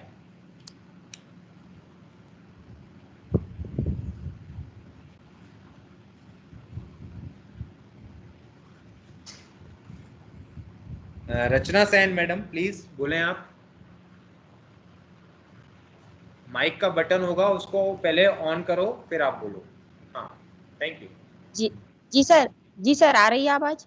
हाँ आ रही है आवाज जी, आ रही है, बोलिए आप। सबसे पहले सभी साथियों को मेरी ओर से सादर नमस्कार। हाँ, मैं वैसे तो 1998 से शिक्षक पद पर हूँ, और 2019-20 से शासकीय प्राथमिक शाला हर्रा खेड़े में शिक्षण कार्य के लिए कार्यरत हूँ। मैंने अन्य शालाओं में भी शिक्षण कार्य कराया है, परंतु शासकीय प्राथमिक शाला हर्रा खेड़े में आने के पश्चात मुझे कुछ अलग तरीके का वातावरण से वाकिफ हुई, बच्चों में शिक्षकों के स्वभाव से परिचित हुई, भय मुक्त वातावरण और निडरता बच्चों के अंदर, बच्चों में झिझक का ना होना इत्यादि, शिक्षण कार्य कराने का तरीका भी अलग दिखाई दिया। वैसे तो हर स्कूल में शिक्षण कार्य कराया जाता है, लेकिन उससे हट के कुछ मुझे अलग नवाचार मिला इस शाला में। मैं पर्यावरण विषय कक्षा 3, 4 व 5 को पढ़ाती हूँ, और सर मेरा प्रयास यही रहता है कि बच्चों में विषय वस्तु के माध्यम से बच्चों को पर्यावरण का ज्ञान कराना, और उनके अंदर उनके दैनिक जीवन में पर्यावरण का कहाँ उपयोग किया जाना, ये सारा उनको परिचय कराना। मेरा यही लक्ष्य है कि बच्चे ज़्यादा से ज़्यादा बेहतर पर्यावरण के बारे में समझें और जानें। मैंने कक्षा में अपने बच्चों को पढ़ा के कुछ और अनुभव किए हैं, जैसे कि बच्चों का पूर्व ज्ञान, किताबी भाषा से हट के अधिकतर बच्चों को अपने दादा-दादी, नाना-नानी या घर के अन्य पालकों की सहायता से खेत हैं जैसे खलिहान हैं, बीजों का रोपण या कोई भी प्रकार के पेड़-पौधों की जानकारी अ,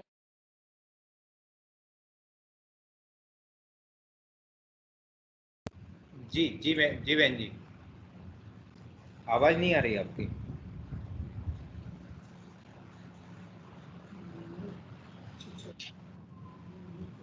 हाँ सर, नेटवर्क प्रॉब्लम हो गई थी अभी। हाँ बोलिए आप। सर आवाज हाँ आ रही ना सर?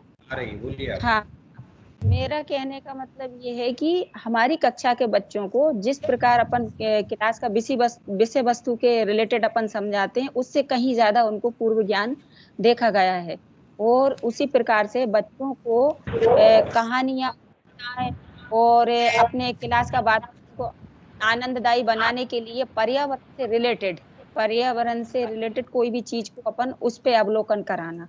जैसे बीजों को ही ले लीजिए, बीजों को अपने शाला के मैदान में ले जाके बच्चों को समूह में लेके उन बीजों को किस प्रकार से रोपण करना, या पेड़ पौधों के बारे में ये कौन सा पौधा है इससे, और या फिर फूल कौन से प्रकार के हैं, ये सारी चीजें बच्चों के अवलोकन कराने के पश्चात ही बच्चों को भी पता चलता है और इसमें बच्चों को आनंद आता है। और इसके अलावा जैसे कि बच्चों को रुचिपूर्ण और आनंददायी क्लास बनाना, तो उसके लिए भी गतिविधि कराती हूँ, चित्रों के, कविताओं, कहानियों के माध्यम से पर्यावरण से रिलेटेड जो भी है। तो ये सारी चीजें बच्चों को पर्यावरण में बेहतर वो बनाना, इसके लिए प्रयास जारी रहता है मेरा सर। इसी के साथ मैं अपनी वाणी को विराम देती हूँ और घर पर रहें, सुरक्षित रहें, स्वस्थ रहें। धन्यवाद। बहुत बढ़िया बहन जी, बहुत अच्छा बोला आपने। तो ये हमारे विद्यालय की शिक्षण व्यवस्था मैंने आपको बताई कि एक्टिविटी बेस्ड हमारे बच्चों के जीवन में जो चीज़ जहाँ उपयोगी है उससे जोड़ना, शिक्षण कार्य को पुस्तक के अंदर जो विषय वस्तु है, हाँ, उसे पुस्तक के अंदर से निकाल कर बाहर उसके दैनिक जीवन में दिखाना कि आपके जीवन में अगर हम पर्यावरण पढ़ा रहे हैं तो वो उसके दैनिक जीवन में कहाँ इफेक्ट करती है, कहाँ उसका महत्व है, कहाँ वो उसको जीवंत रूप में देख सकता है। गणित को हम ठोस वस्तुओं से पढ़ा रहे हैं। तो इस तरह से जब हम शिक्षण कार्य कराते हैं जब हम विद्यालय में, तो बच्चों का शैक्षणिक स्तर लगातार सुधरा है। और यही ये भी एक इसका महत्वपूर्ण कारण है कि हमारे विद्यालय में लगातार जो है छात्र संख्या बढ़ रही है। Next please. हाँ, आगे डिजिटल माध्यमों से शिक्षण। तो हमारे विद्यालय में मैंने पहले जैसे चर्चा में कहा था कि हर्राखेड़ा में 5 निजी विद्यालय संचालित हैं। तो पहले तो सभी बच्चे वहाँ जाते थे, 24 बच्चे हमारे यहाँ आते थे, लेकिन अब स्थिति बदल गई है। अब मेरे यहाँ पिछले सत्र में 178 बच्चे रहे और और बढ़ने वाले हैं। तो एसएमसी की जो बैठक है उसमें ये प्रस्ताव मैंने रखा था 2 साल पहले तो मैं लैपटॉप से वीडियो दिखाया करता था, बच्चों को पढ़ाता था, अपने लैपटॉप का यूज़ करता था, होम थिएटर ले लिया था, उसमें साउंड आता था। तो पेरेंट्स के सामने रखा कि आप 500,000 रुपये साल में एक बार क्या स्कूल को नहीं दे सकते। तो पेरेंट्स ने सहर्ष स्वीकार किया है। हमारे यहाँ शाला प्रबंधन समिति एसएमसी ये पैसे इकट्ठे करती है और स्कूल को पैसे इकट्ठे करने के बाद कोई भी संसाधन वो दे देती है, जिसके सहयोग से आज अभी तक हमें 2 LED टीवी विद्यालय के लिए प्राप्त हो चुकी हैं। और ये कहते हुए मुझे बड़ा गर्व हो रहा है कि यदि 14 जून या 15 जून से विद्यालय खुलते हैं तो मेरी पाँचों सभी कक्षाओं में डिजिटल संसाधन उपलब्ध हैं, जिसे ना तो मैंने कोई जेब से पैसा लगाया है मेरा और ना मैंने कोई दूसरी संस्था से लिया है। ये हम सबके मिले जुले प्रयास हैं। ये सब संभव हुआ है ये सब संभव हुआ है उसी फंड से जो प्रत्येक विद्यालय को शासन विभाग प्रशासन दे रहा है। तो ये बड़ा अच्छा तरीका है। डिजिटल संसाधनों का उपयोग बच्चों के मस्तिष्क पे एक अमिट छाप छोड़ता है शिक्षण कार्य के दौरान। और ये हमने किया है जनवरी 2019 से हम ये काम चालू कर चुके हैं। 19 से कर चुके हैं। तो इसके काफ़ी अच्छे परिणाम हमें देखने को मिले। और आगे भी इसमें एक छोटा सा वीडियो भी है, अगर आप चलाना चाहें तो। एक छोटा वीडियो है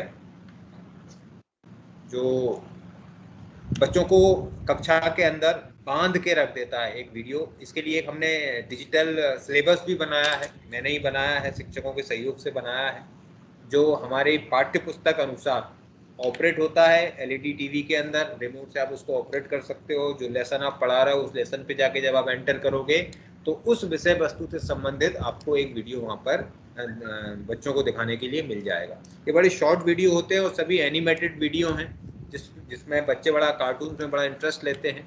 और इस वीडियो के माध्यम से हम विषय वस्तु की अवधारणा बच्चों के समक्ष स्पष्ट करने का प्रयास करते हैं और इसके काफ़ी सकारात्मक परिणाम हमें देखने को भी मिलते हैं। एक वीडियो है, आप सभी को दिखाना चाह रहे हैं। चालू हो गया,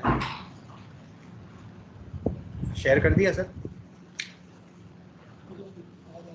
जी? हाँ, आवाज़ नहीं है, ये यहाँ से खुलेगी आवाज़ यहाँ से।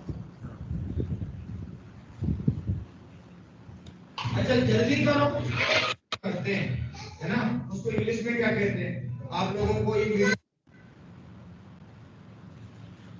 दिखा रहे हैं, है ना? तो ये क्या लिखा हुआ है? ऊर्जा को क्या कहते हैं? और नहानो को? तो उठने का समय कब होता है? सुबह होता है ना? सुबह उठते हैं। अच्छा जल्दी करो। अच्छा इसे पकड़ो। होल्ड इट या होल्ड दिस। गुड। जल्दबाजी में हम बहुत से काम करते हैं तो हम क्या कह सकते हैं उसके लिए? जल्दी करो। हरिया क्या बोलेंगे? अच्छा जाकर फिरो, धीरे बोलो थोड़ा। गो एंड नहीं, वेरी गुड। अच्छा बाय बोलो। हम बोलते हैं ना टाटा करते हैं, बाय करते हैं, इसको हम इंग्लिश में कह सकते हैं अभी नहीं चिल्लाना नहीं। इसे साफ करो। इनकी स्पेलिंग भी याद हो रही है आपको? ठीक है, नेक्स्ट आएगा इसे दोहराओ। आपने देखा, ये एक डिजिटल संसाधन का उपयोग है जो बच्चों पर बड़ा प्रभाव डालता है। और खासकर इंग्लिश में लेके मैंने इसका उपयोग किया था जब विद्यालय चल रहे थे। ये कोरोना की स्थिति नहीं थी तो इंग्लिश में और फिर सारे विषयों में मैंने इसका उपयोग करना स्टार्ट किया। इसके लिए एक सिलेबस बनाया पूरा, पेन ड्राइव के माध्यम से ये चल जाता है बड़ी आसानी से। स्मार्ट एलईडी या लोकल एलईडी जो पेन ड्राइव सपोर्टेड हैं उसमें इसका यूज़ कर रहे हैं हम और बड़े अच्छे परिणाम मिल रहे हैं। इसमें एक बात जोड़ना चाहूँगा, इस फोटोग्राफ में आप देख पा रहे होंगे प्रोजेक्टर सबसे ऊपर है। ये प्रोजेक्टर मुझे बीआरसी कार्यालय के सहयोग से प्राप्त हुआ है और ये एक बड़ा पॉकेट साइज प्रोजेक्टर है तो इसका बड़ा मज़ा आता है इसका यूज़ करने में बच्चों को। अब बच्चे मेरे सीख गए हैं कि इसको कैसे लगाना है, कैसे ये चलता है और बड़ा मतलब बच्चे कहीं ना कहीं विद्यालय में डिजिटल संसाधनों का उपयोग करना भी सीख रहे हैं। Next please.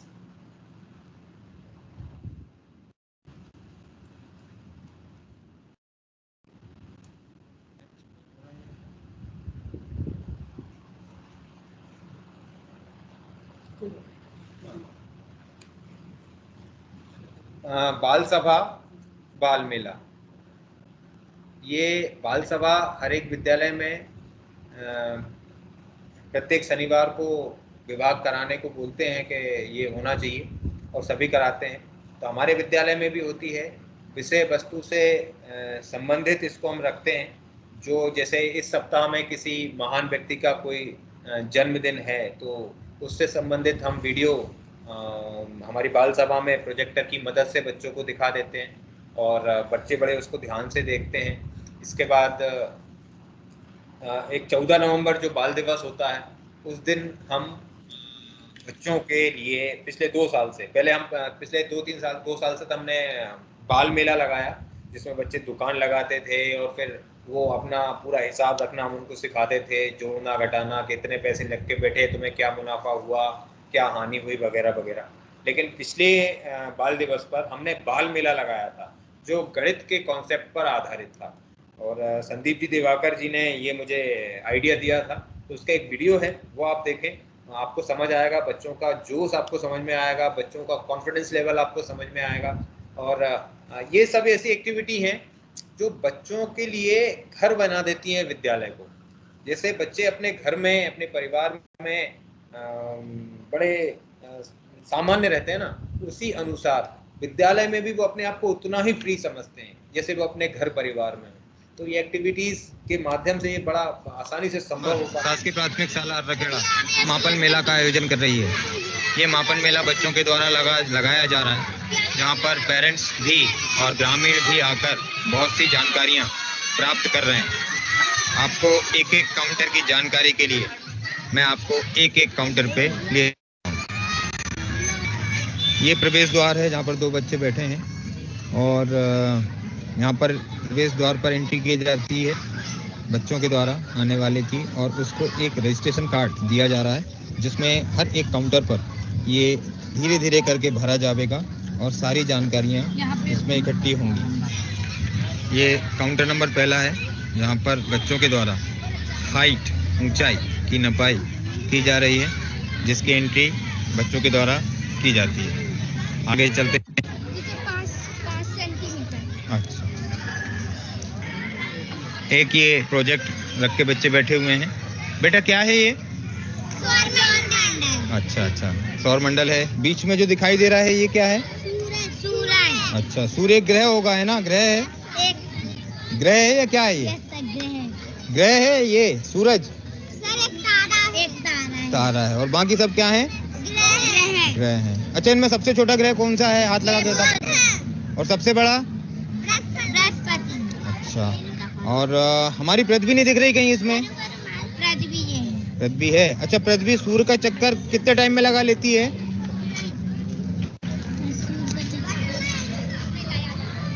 365 दिन। अच्छा, और अपनी जगह घूमने में एक चक्कर पूरा कितने टाइम में करती है? अच्छा अच्छा, क्या नाम है आपका? आपका नाम बताओ। कशिश। आपका? क्षमा नाम है। Okay, thank you. एक बहुत इंटरेस्टिंग काउंटर है ये, और यहाँ पर कुछ विशेष हो रहा है।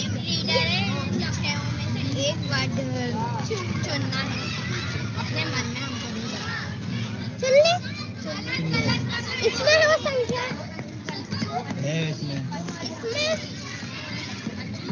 इसमें नहीं है, इसमें है, इसमें भी नहीं है, इसमें इसमें भी नहीं है।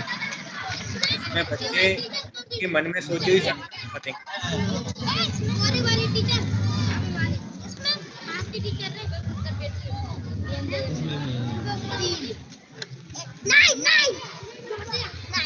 क्या 9 संख्या ही सोची थी आपने? तो आपके मन की बात बच्चों ने बता दी। अच्छा, अब सबके मन में हम कोई भी संख्या सोचेंगे, बता दोगे? चलो, बहुत बढ़िया। ये कौन सा गणित का जादू है कुछ, है ना? अच्छा, क्या नाम है बेटा आपका? आपका? आपका? Very good. एक और काउंट। कितना वजन था इनका बेटा? 76। आपने एंट्री कर ली है। और अगला एक और काउंटर जो BMI बताएगा।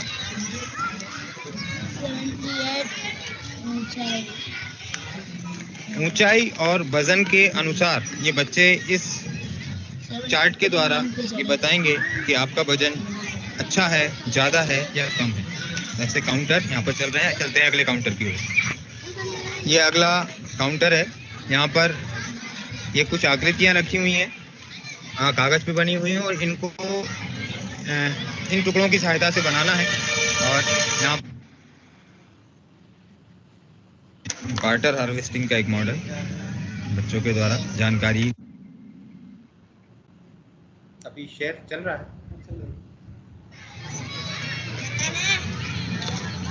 हाँ बताइए, आप क्या कर रहे हैं? अच्छा, अनुमान का ये काउंटर, बच्चे कमाल कर रहे हैं साहब, बहुत खुशी हो रही है देख के। चलते हैं अगले काउंटर की ओर। और काउंटर जो है बच्चों के द्वारा खाने पीने की चीजें भी हैं और ग्रामीणों का बहुत सपोर्ट है जो यहाँ पर आए हुए हैं और इन नन्हे मुन्ने बच्चों के साथ चना पापड़ बाल मेले पे दुकान बच्चों के द्वारा लगाई हुई है। एक बाल मेला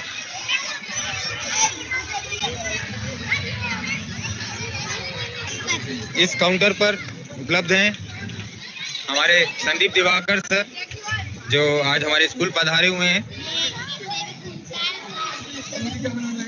और ये जानकारी बच्चों को दे रहे हैं, ले रहे हैं। आप हमारे यहाँ अभी जो ट्रांसफर जोन में आई हुई हैं जिन्हें लाए हैं श्री अनूप जी भार्गव का बहुत बहुत स्वागत है। और ये बच्चे आज मापन मेला, स्वागत है बेटा, आ जाओ। और ये इस मापन मेले में हमारे पड़ोस में एक गांव रुसल्ली से ये बच्चे आए हैं जिन्हें लाए हैं श्री अनूप जी भार्गव का बहुत बहुत स्वागत है। और ये बच्चे आज मापन मेला, स्वागत है बेटा, आ जाओ। और ये मापन मेला घूमने आए हुए हैं ग्राम रुसल्ली से।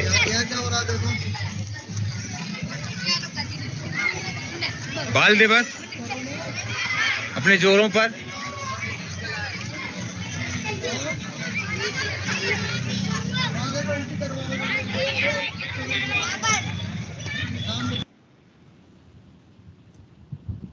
उम्मीद है आपको ये वीडियो अच्छा लगा होगा। इस वीडियो में जो लास्ट क्लिप में आपने अनूप भार्गव जी को देखा तो मुझे याद है अनूप जी को ये पता चला कि प्राथमिक शाला हर्रखेड़ा में बाल मेला लग रहा है, वो देखना चाहते थे ये कैसे लगता है, क्या होता है। और मेरे यहाँ से 2-3 किलोमीटर की दूरी है इनकी विद्यालय की। तो इन्होंने अच्छा उस गांव में कुछ ऐसी व्यवस्था भी नहीं है कितने बच्चों को एक साथ ला सकें, लेकिन ये फिर कैसे भी करके एक मैजिक ऑटो जो है उसमें बच्चों को बिठा के लेके आए और बच्चों ने घूमा। और फिर कुछ दिन के बाद अनूप जी ने भी ऐसा ही बाल मेला, मापन मेला अपने विद्यालय में लगाया। फिर हम वहाँ पे गए बच्चों को लेके, तो ये बहुत अच्छा उस दिन लगा था। और तो ये वो बाल मेला है। इस टाइप की एक्टिविटीज़ हम बच्चों के साथ साल भर, ये हमारी जो वार्षिक कार्य योजना होती है उसमें हम पहले से निर्धारित करते हैं। और ये हमारे बच्चों को और हमारे हाउस कैप्टन्स को भी पता होता है कि कौन से महीने में कौन सा काम आ रहा है, उसकी कैसी तैयारी होगी और क्या होगा। उसके वीडियोस हैं हमारे पास रखे हुए हैं, जो पहले हम कर चुके हैं उसके वीडियोस पूरे हमने बना के जैसे आपको भी हम दिखा पा रहे हैं। तो मेरे फेसबुक पेज पर ये सारे वीडियोस मैंने डाले हुए हैं। 2017 से उसको मैं संचालित कर रहा हूँ। तो ये कहीं ना कहीं एक डॉक्यूमेंट की तरह काम करता है, बच्चों को दिखाने के लिए काम करता है। अब अगले सत्र में जब ये कार्यक्रम ये समय आएगा तो हम बताएंगे पिछली बार हमने ऐसा किया था, बच्चों के साथ शेयर करेंगे और फिर सभी शिक्षक और बच्चे मिलके अगला क्या करना है उसके लिए प्लान करेंगे। तो ये बहुत बड़ा आधार हमें एक मिल जाता है। धन्यवाद। Next please.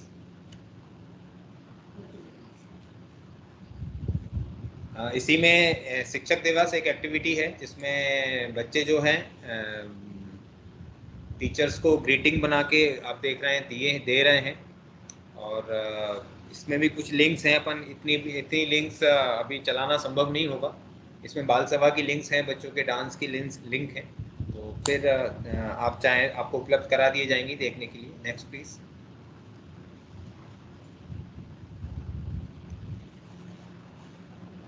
खेल प्रतियोगिता, इसका जो तरीका हमारे यहाँ निश्चित हमने किया है। शिक्षण पे वापस से आऊँगा मैं कि हम जो पढ़ा रहे हैं बच्चों को उनका मासिक मूल्यांकन हर विद्यालय में होता है, हम भी करते हैं। और बच्चे का एक पोर्टफोलियो फाइल बनाया हुआ हर बच्चे का, उसमें हम उसको लगा देते हैं। फिर दूसरा महीना होता है उसका भी कराते हैं। तीसरे महीने में त्रैमासिक मूल्यांकन होता है और उसके जो रिजल्ट्स होते हैं उस रिजल्ट को हम पेरेंट्स के साथ शेयर करते हैं और उनको बुलाते हैं, पेरेंट्स मीटिंग रखते हैं। वो भी आगे आप इसमें फोटोग्राफ देख पाएंगे। और उसके अगले दिन, रिजल्ट्स के अगले दिन हम स्पोर्ट डे रखते हैं जिसमें प्रतियोगिता हर हाउस बार बच्चे अपने आप को परफॉर्म करते हैं और किसी भी क्षेत्र में कोई बच्चा छूटे ना, ये जिम्मेदारी हाउस कैप्टन की होती है। यहाँ मैं एक बात जोड़ना चाहूँगा कि मेरे विद्यालय में विकेंद्रीकरण किया हुआ है। अगर इसको मैं कहूँ कि संचालन का विकेंद्रीकरण, बच्चे उत्तरदायी हैं, हाउस कैप्टन बहुत से कामों के लिए उत्तरदायी है, शाला का प्रधानमंत्री एक लड़का एक लड़की वो उत्तरदायी है, भोजन मंत्री उत्तरदायी है, शिक्षक उत्तरदायी है, मैं उत्तरदायी हूँ, शाला प्रभारी उत्तरदायी है। शाला प्रभारी हमारे यहाँ सुबह सुबह 10 बजे झाड़ू उठा लेता है, तो वो उसको देख के ही ऐसा लगता है कि इससे बड़ा उदाहरण और क्या होगा कि शिक्षा के लिए कुछ भी करना चाहिए। और फिर बच्चे उसके पीछे मैडम के पीछे आ जाते हैं। और हमारा विद्यालय जो है, मुझे कहता हूँ 24/7 बड़ा अपडेट रहता है, बड़ा व्यवस्थित रहता है। तो ये जो मैंने बोला संचालन का विकेंद्रीकरण है, ये बहुत मुझे लगता है कि बहुत प्रभावी हमारे विद्यालय के लिए है। Next please. इसका एक वीडियो चल सकता है क्या ये? हाँ चलो ठीक है, फिर देखेंगे। वो छोटे बच्चों का एक वीडियो है। जी नेक्स्ट कर लीजिए। ये मैंने अभी आपसे बात की त्रैमासिक और मासिक मूल्यांकन, तो पेरेंट्स के साथ साझा करते हैं और समुदाय का सहयोग, जब ये चर्चा शुरू हुई थी तभी इस विषय में बात की थी। तो हमें हमारा विद्यालय पालकों के साथ लगातार संपर्क में बना रहता है। जैसे हमारे यहाँ जो बाल कैबिनेट में जो प्रार्थना मंत्री हैं, उनका काम है कि जो बच्चा लगातार तीसरे दिन अनुपस्थित होता है तो उनके पेरेंट्स को फ़ोन करते हैं हमारे प्रार्थना मंत्री, क्या कारण है, वो आपका बच्चा विद्यालय क्यों नहीं आ रहा। तो वो पेरेंट्स जो सुनता है कि उसको विद्यालय का एक विद्यार्थी ही फ़ोन करके ये बोल रहा है कि उसका छात्र साथी विद्यालय क्यों नहीं आया, पेरेंट्स बताते हैं, फिर हम भी उनसे बात करते हैं। तो ये वो तरीका होता है जब सामने जो हमारे है और हमें उनको कन्विंस करना है कि भैया विद्यालय टाइम से आना चाहिए और साफ सफाई के साथ आना चाहिए। तो ये कहने से नहीं होता, ये दिखाने से होता है। जब वो एक बच्चा उनको बोलता है तो उसको भी लगता है, पेरेंट्स को भी लगता है कि यार हाँ मेरा बच्चा नहीं गया और एक बच्चा ही मुझे ये बता रहा है, तो बच्चा आपका यूनिफॉर्म भी नहीं आया, इसकी शिकायत भी हमारे प्रार्थना मंत्री ही करते हैं। मेरा फ़ोन यूज़ करते हैं, टीचर दूसरे किसी शिक्षक का फ़ोन यूज़ करते हैं और कहते हैं कि आप इनकी यूनिफॉर्म में ये कमी है या वो है। तो ये जो संचालन जो बच्चों के द्वारा हो रहा है और जो संचालन का विकेंद्रीकरण है, ये बहुत प्रभावी है हमारे विद्यालय के लिए। और पेरेंट्स के साथ ये जो कनेक्शन है ये लगातार बना रहता है। अंत में सत्र के अंत में हम वार्षिक उत्सव रखते हैं और उसमें भी हम सभी शिक्षक, क्योंकि इतने फंड्स अगर कभी कम पड़ जाएं तो हम सभी शिक्षक उसमें कंट्रीब्यूट करते हैं। कभी हमने एक बाहर से कोई मदद इसमें नहीं ली हमने वार्षिक उत्सव में, और बहुत ज़्यादा कुछ ऐसा भी नहीं कि कोई बहुत ज़्यादा खर्च हो जाता है कुछ, लेकिन बड़े अच्छे से उसको मैनेज करते हैं। इसमें वीडियोस हैं उसके, फिर देखेंगे कभी। आगे बढ़िए प्लीज़।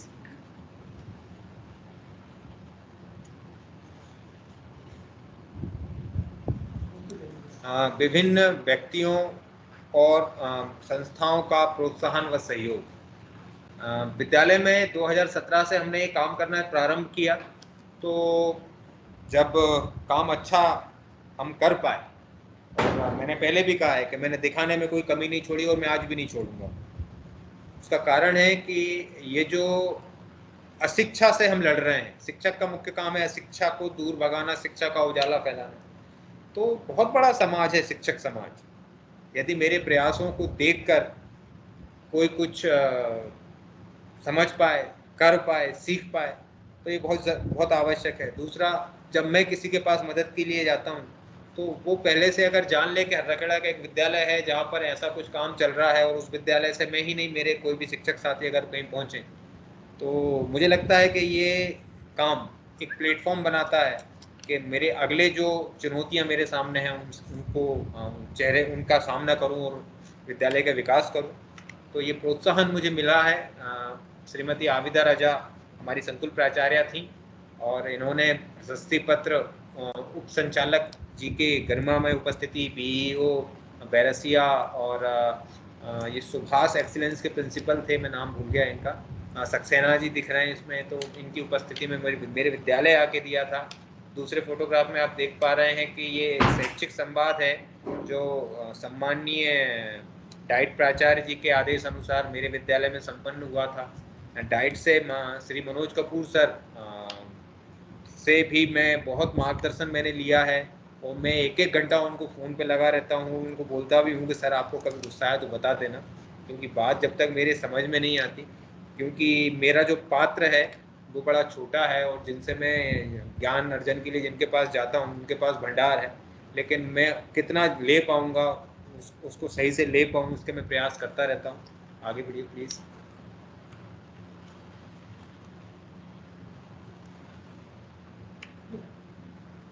आगे जी, ये कुछ ऐसे मौके हैं मेरे विद्यालय के जिसमें विद्यालय का गौरव बढ़ा। मध्य प्रदेश राज्य समन्वयक श्री दिलीप कुमार जी हर्राखेड़ा आए थे और मेरे विद्यालय वो पहुंचे थे, किचन सेट बना था उसको देखने के लिए। तो मैं भी विद्यालय में ही था, सब खड़े हुए थे, तो उन्होंने मुझसे देखा और मुझसे बात की।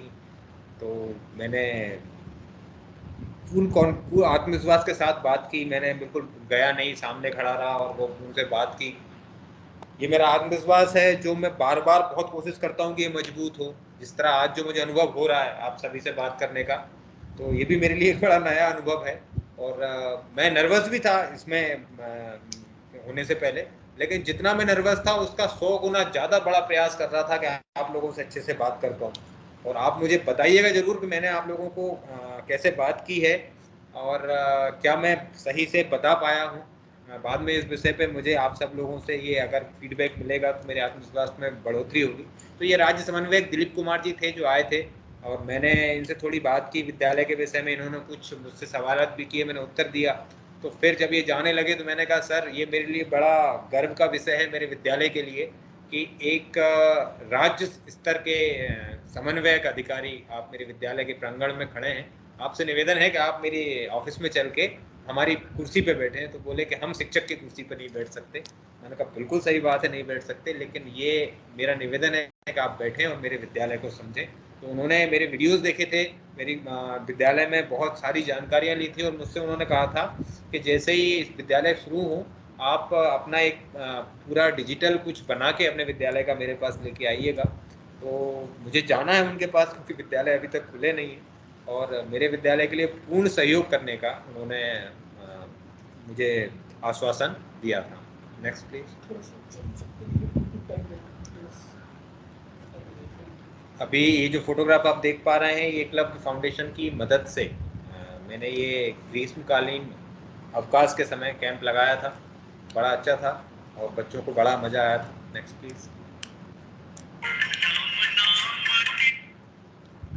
यही खबर जो है अपने न्यूज़पेपर में प्रकाशित हुई थी और साथ में एक छोटी सी इसमें कटिंग लगी हुई है, ऐसा स्कूल जहां छुट्टी के दिन भी आना चाहते हैं बच्चे। तो ये नमिता शुक्ला के द्वारा एक लेख लिखा गया था। ये छुट्टी थी, मेरे यहाँ बच्चे थे अंकुर समूह में। अंकुर समूह मतलब ऐसे बच्चे जिनको हिंदी पढ़ने गणित में कुछ प्रारंभिक समस्याएं होती हैं। तो नमिता ने कहा कि मैं समय नहीं दे पा रही हूँ, मैं पढ़ाऊंगी आपके बच्चों को। तो मैंने कहा कैसे पढ़ाऊंगी? बोले मैं संडे को आऊँगी। तो मैंने कहा आप संडे को आओगी, फिर क्लब में आ जाऊंगी। तो वो संडे को आती थी, नहीं उस दिन संडे था और वो क्रिसमस की छुट्टियां थी, तो संडे को भी वो आई थी और बच्चे भी आए थे। तो उस विषय में उसने ये लेख लिखा था, बहुत अच्छा है। Next please. अब हम मेरे वक्तव्य के अंत में पहुंच चुके हैं। तो मेरा अनुभव मैं आपको बताता हूं कि मेरा अनुभव ये है कि एक विद्यालय को आदर्श विद्यालय बनाने के लिए आपको हर संभव सहयोग लेना है। जितना आपको सहयोग मिला है, चाहे वो शिक्षक साथी हों, चाहे वो समुदाय हो, चाहे वो आपके अधिकारीगण हों, तो जितना भी सहयोग मिले उसको सिरोधार्य करो और अपना जो काम है वो करते चलो। एक छोटी सी कहानी है, मैं जब डाइट में था तो श्रीमती गायत्री शुक्ला ने बताई थी। एक बिच्छू डूब रहा था, एक साधु वहाँ से निकल रहा था, वो उसको बचाने का प्रयास कर रहा था, तो बिच्छू उसको काट रहा था। तो एक व्यक्ति ने बोला कि देखो यार क्या पागल साधु है, वो बिच्छू बचा रहा है लेकिन वो काट रहा है, तो डूबने दो उसको। तो साधु ने कहा कि जब एक इतना सा प्राणी, एक क्षुद्र प्राणी अपना जो उसका कर्म है काटने का वो नहीं छोड़ रहा, तो मैं मनुष्य होके जिसको ईश्वर ने दया दी है और तमाम चीज़ें दी हैं, तो मैं अपना कर्म कैसे छोड़ दूँ जब एक क्षुद्र प्राणी नहीं छोड़ रहा। उसने एक डंडे से उसको बचा दिया। तो हम शिक्षक हैं, हमारे ऊपर बहुत बड़ा उत्तरदायित्व है। हमें राष्ट्र का भविष्य कहा जाता है, राष्ट्र के भविष्य का निर्माता कहा जाता है। तो हमारा जो काम है वो करना है। हमें सहयोग लेना है, उसके लिए हर संभव प्रयास करना है। और जो मुख्य चीज़ है, सो मस्ट गो ऑन, शिक्षण कार्य जो है हमारा, हमारे विद्यालय में पाठ्य पुस्तक है, हमारे विद्यालय में विद्यार्थी हैं, हम स्वयं हैं, तो हमें पढ़ाने से कोई नहीं रोक सकता। बाकी ये सब चीज़ें जो हैं विद्यालय को उन्नत करने की, एक आदर्श विद्यालय निर्माण करने की, तो ये समय अनुसार थोड़ा समय लगता है, लेकिन जब प्रयासरत रहे व्यक्ति और सकारात्मक रखे स्वयं को, कोई नकारात्मक विचार ना रखे कि मैं इतनी मेहनत करूं, क्यों करूं, दूसरा नहीं कर रहा, हमें जो करना है हम करें और सहयोग सबका लेते रहें, तो जो विद्यालय की स्थिति होगी वो बहुत अच्छी होगी, एक आदर्श विद्यालय होगा। और एक शिक्षक के लिए वर्तमान में मुझे गर्व है ये कहते हुए, मेरी सभी बहनें भी सुन रही हैं, मेरे साथी शिक्षक जो हैं, शिक्षिका जो हैं, कि एक शिक्षक के लिए जो वर्तमान में शासकीय प्राथमिक शाला हर्राखेड़ा की स्थिति है, इस पर ऐसे बनाए रखे और उन्नत करे इसको, तो ये एक अपने आप में एक प्रत्येक शिक्षक के लिए पुरस्कार है। जो शिक्षक विद्यालय आ रहे हैं, समाज में जो हमें सम्मान मिलता है, उसके लिए सभी शिक्षक साथियों को मैं प्रणाम करता हूँ, और सभी का बहुत सहयोग मुझे मिला है। ये 2 लाइनें हैं इसके लिए, हार होती है तब जब मान ली जाती है, और जीत होती है जब ठान ली जाए। तो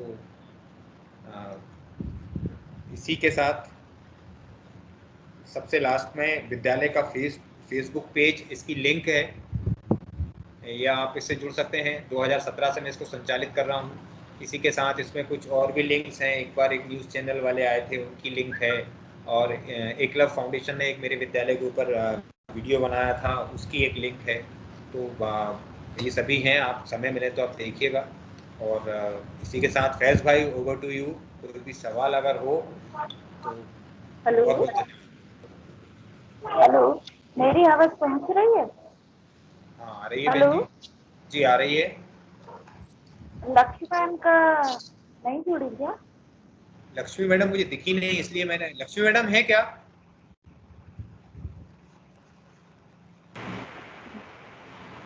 जी सर। अरे यार, मैं क्षमा चाहता हूँ, हमारी एक और शिक्षिका, मुझे इनका नाम नहीं दिखा था, लक्ष्मी मैडम मैंने पूरे में देखा। आप किसके मोबाइल से जुड़ी हैं? सर वो बेटी की आईडी थी। बस मुझे लगा आप जुड़ी नहीं है।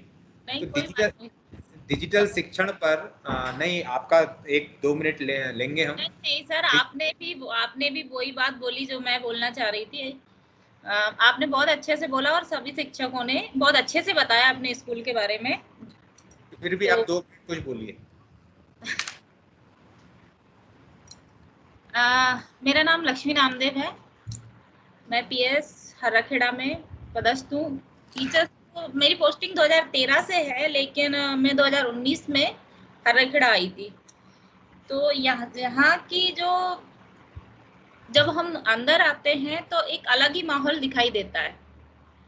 और प्रार्थना में जिस तरीके से जब हम प्रार्थना सभा में खड़े होते हैं तो वो एक मन में एक ऊर्जा सी भर देती है कि कुछ अलग हटके ही करना है। तो उसके लिए प्रार्थना सभा बहुत अच्छा मुझे तो एक मतलब बहुत अच्छी चीज वैसे तो प्रार्थना बहुत सभी के मन में ऊर्जा भरती है, लेकिन प्रार्थना के समय जो हम काम करते हैं, जो सुनते हैं, वो एक अलग ही ऊर्जा देती है हमको। तो मैं हालांकि डिजिटल उस पर काम करती हूँ, जो सर ने बताया है तो बहुत अच्छे से बताया था सर ने भी, और हम लोगों ने बहुत अच्छे से बहुत वीडियो बनाए थे, पाठ्य पुस्तक से उसको जोड़ा था।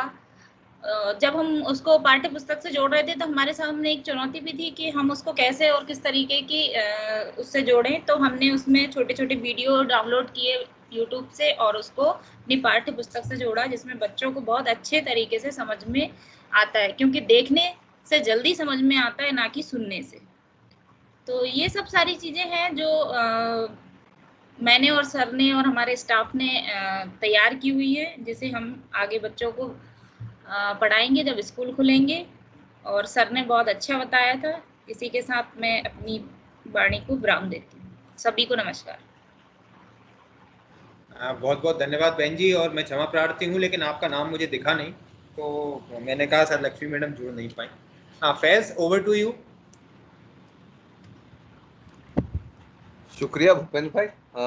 आज की बात में सही में मतलब मुझे जो खास बात लगी, अभी मैं अपनी बात करता हूँ, भूपेंद्र भाई का हाथ खड़ा था, सॉरी अनूप भाई का हाथ खड़ा हुआ था, तो वो कुछ कहना चाह रहे थे, वो उनकी सुनते हैं, फिर अपन बात करते हैं, अगले 3-4 मिनट में क्लोज करेंगे। जी। कहते हैं कि जो इच्छा मन में हो वो ही जाता है। जैसे कहा भी है कि कौन कहता है आसमान में छेद नहीं हो सकता, कौन कहता है कि आसमान में छेद नहीं हो सकता, यारों एक पत्थर दिल से उछालो तो। भूपेन जी और उनके साथी शिक्षकों ने जो काम किया है तो सुनकर इतना आनंद आ गया, इतना कि कुछ बता नहीं सकते। और ये हम सब भी इस पे अप्लाई करें तो और भी और अच्छा लगेगा, बहुत आनंद आएगा, बहुत अच्छा लगा। और एक बात मेरे को बहुत अच्छी लगी कि जो पढ़ी थी मैंने एक बात, बच्चों पर प्यार व सहानुभूति पूर्वक किया गया हर प्रयास सफल होता है। जो पढ़ा था आज मैंने आपकी जो चर्चा में उसको बिल्कुल सार्थक पाया है। बस इतना ही कहूंगा। बहुत बहुत धन्यवाद। तो अनूप सर के अलावा किसी साथी को कुछ कहना सुनना है भूपेंद्र भाई से या इनके मतलब पूरी हर्रा खेड़ा प्राइमरी स्कूल की टीम से, तो आप सभी आमंत्रित हैं।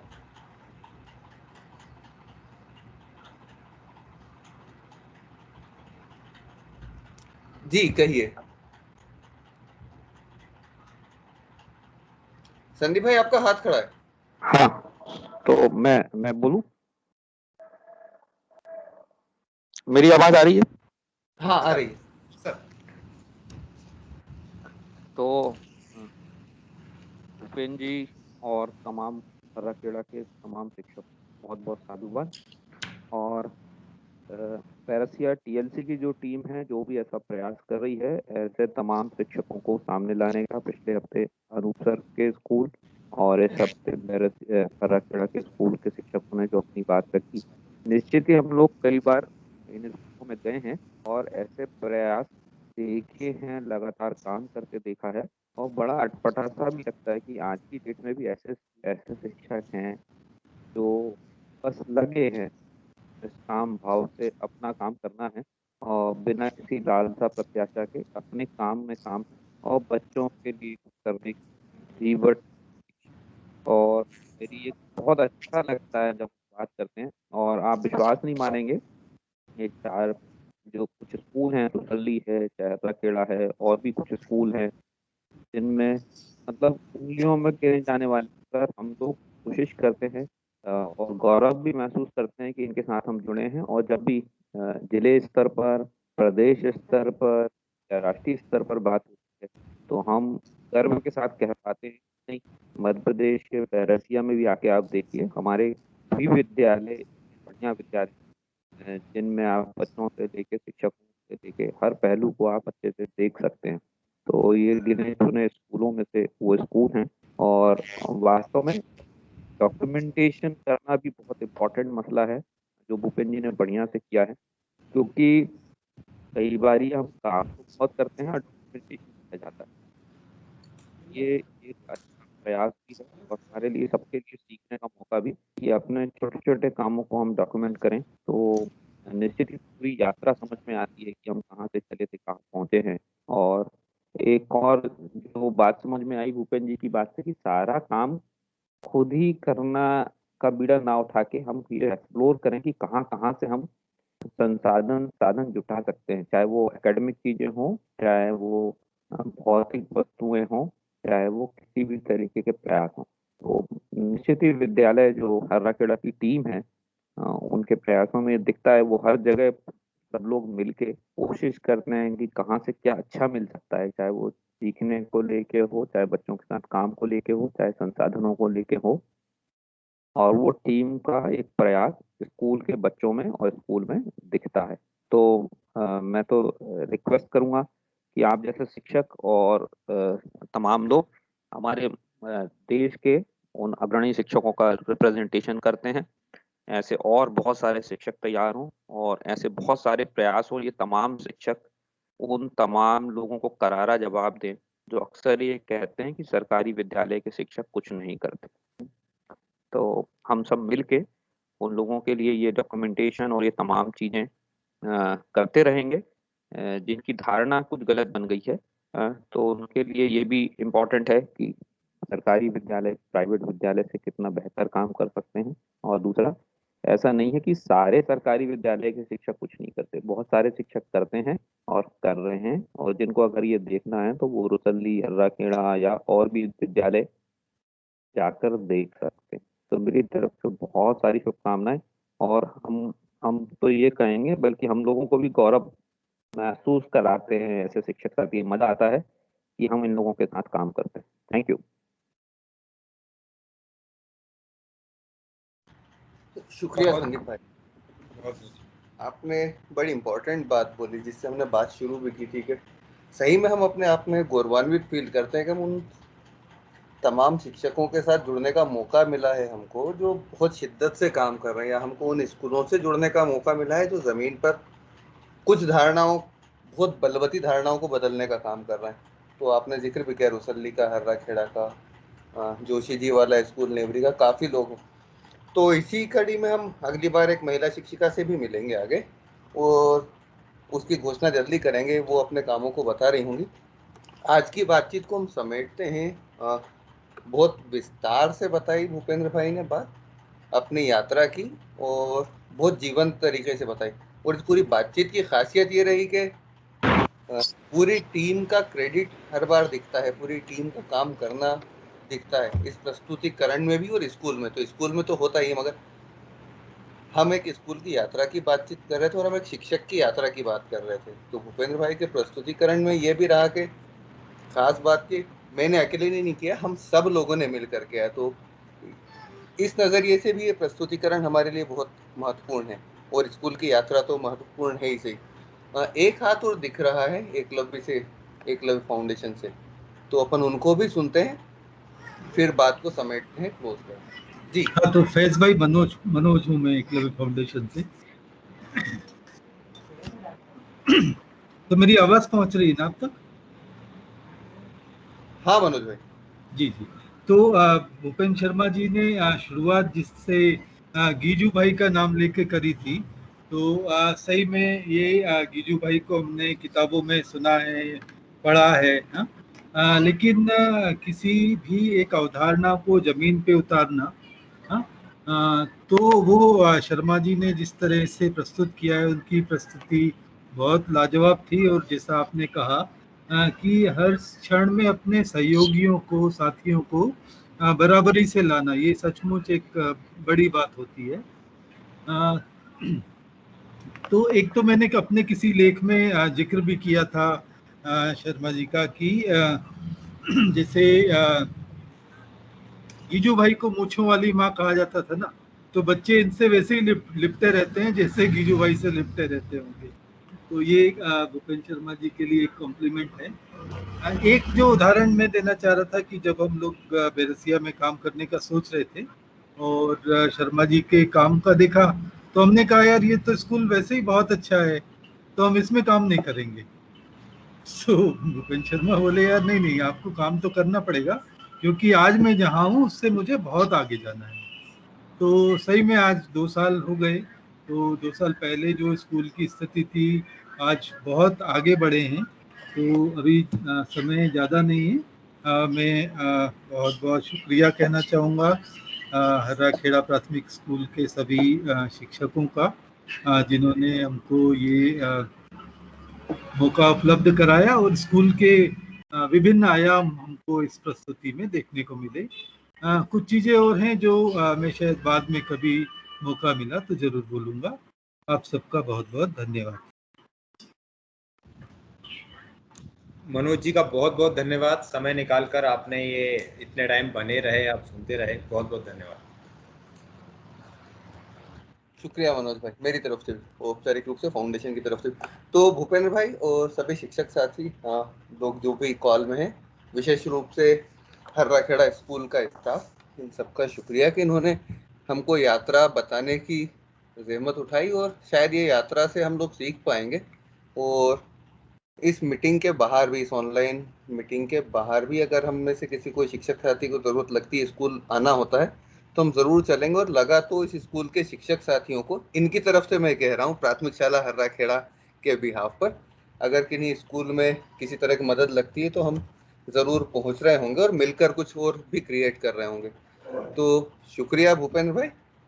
मैं राजेश से रिक्वेस्ट करूंगा, क्योंकि पर्दे के पीछे से राजेश लगे हुए थे, अरविंद भाई चुपचाप खामोशी से कुछ और मैनेज कर रहे हैं। तो राजेश और अरविंद से आग्रह करूंगा कि वो थोड़ी बातचीत रखकर सबको सिर्फ नमस्ते ही कर लें और कॉल को क्लोज करने में मदद करें।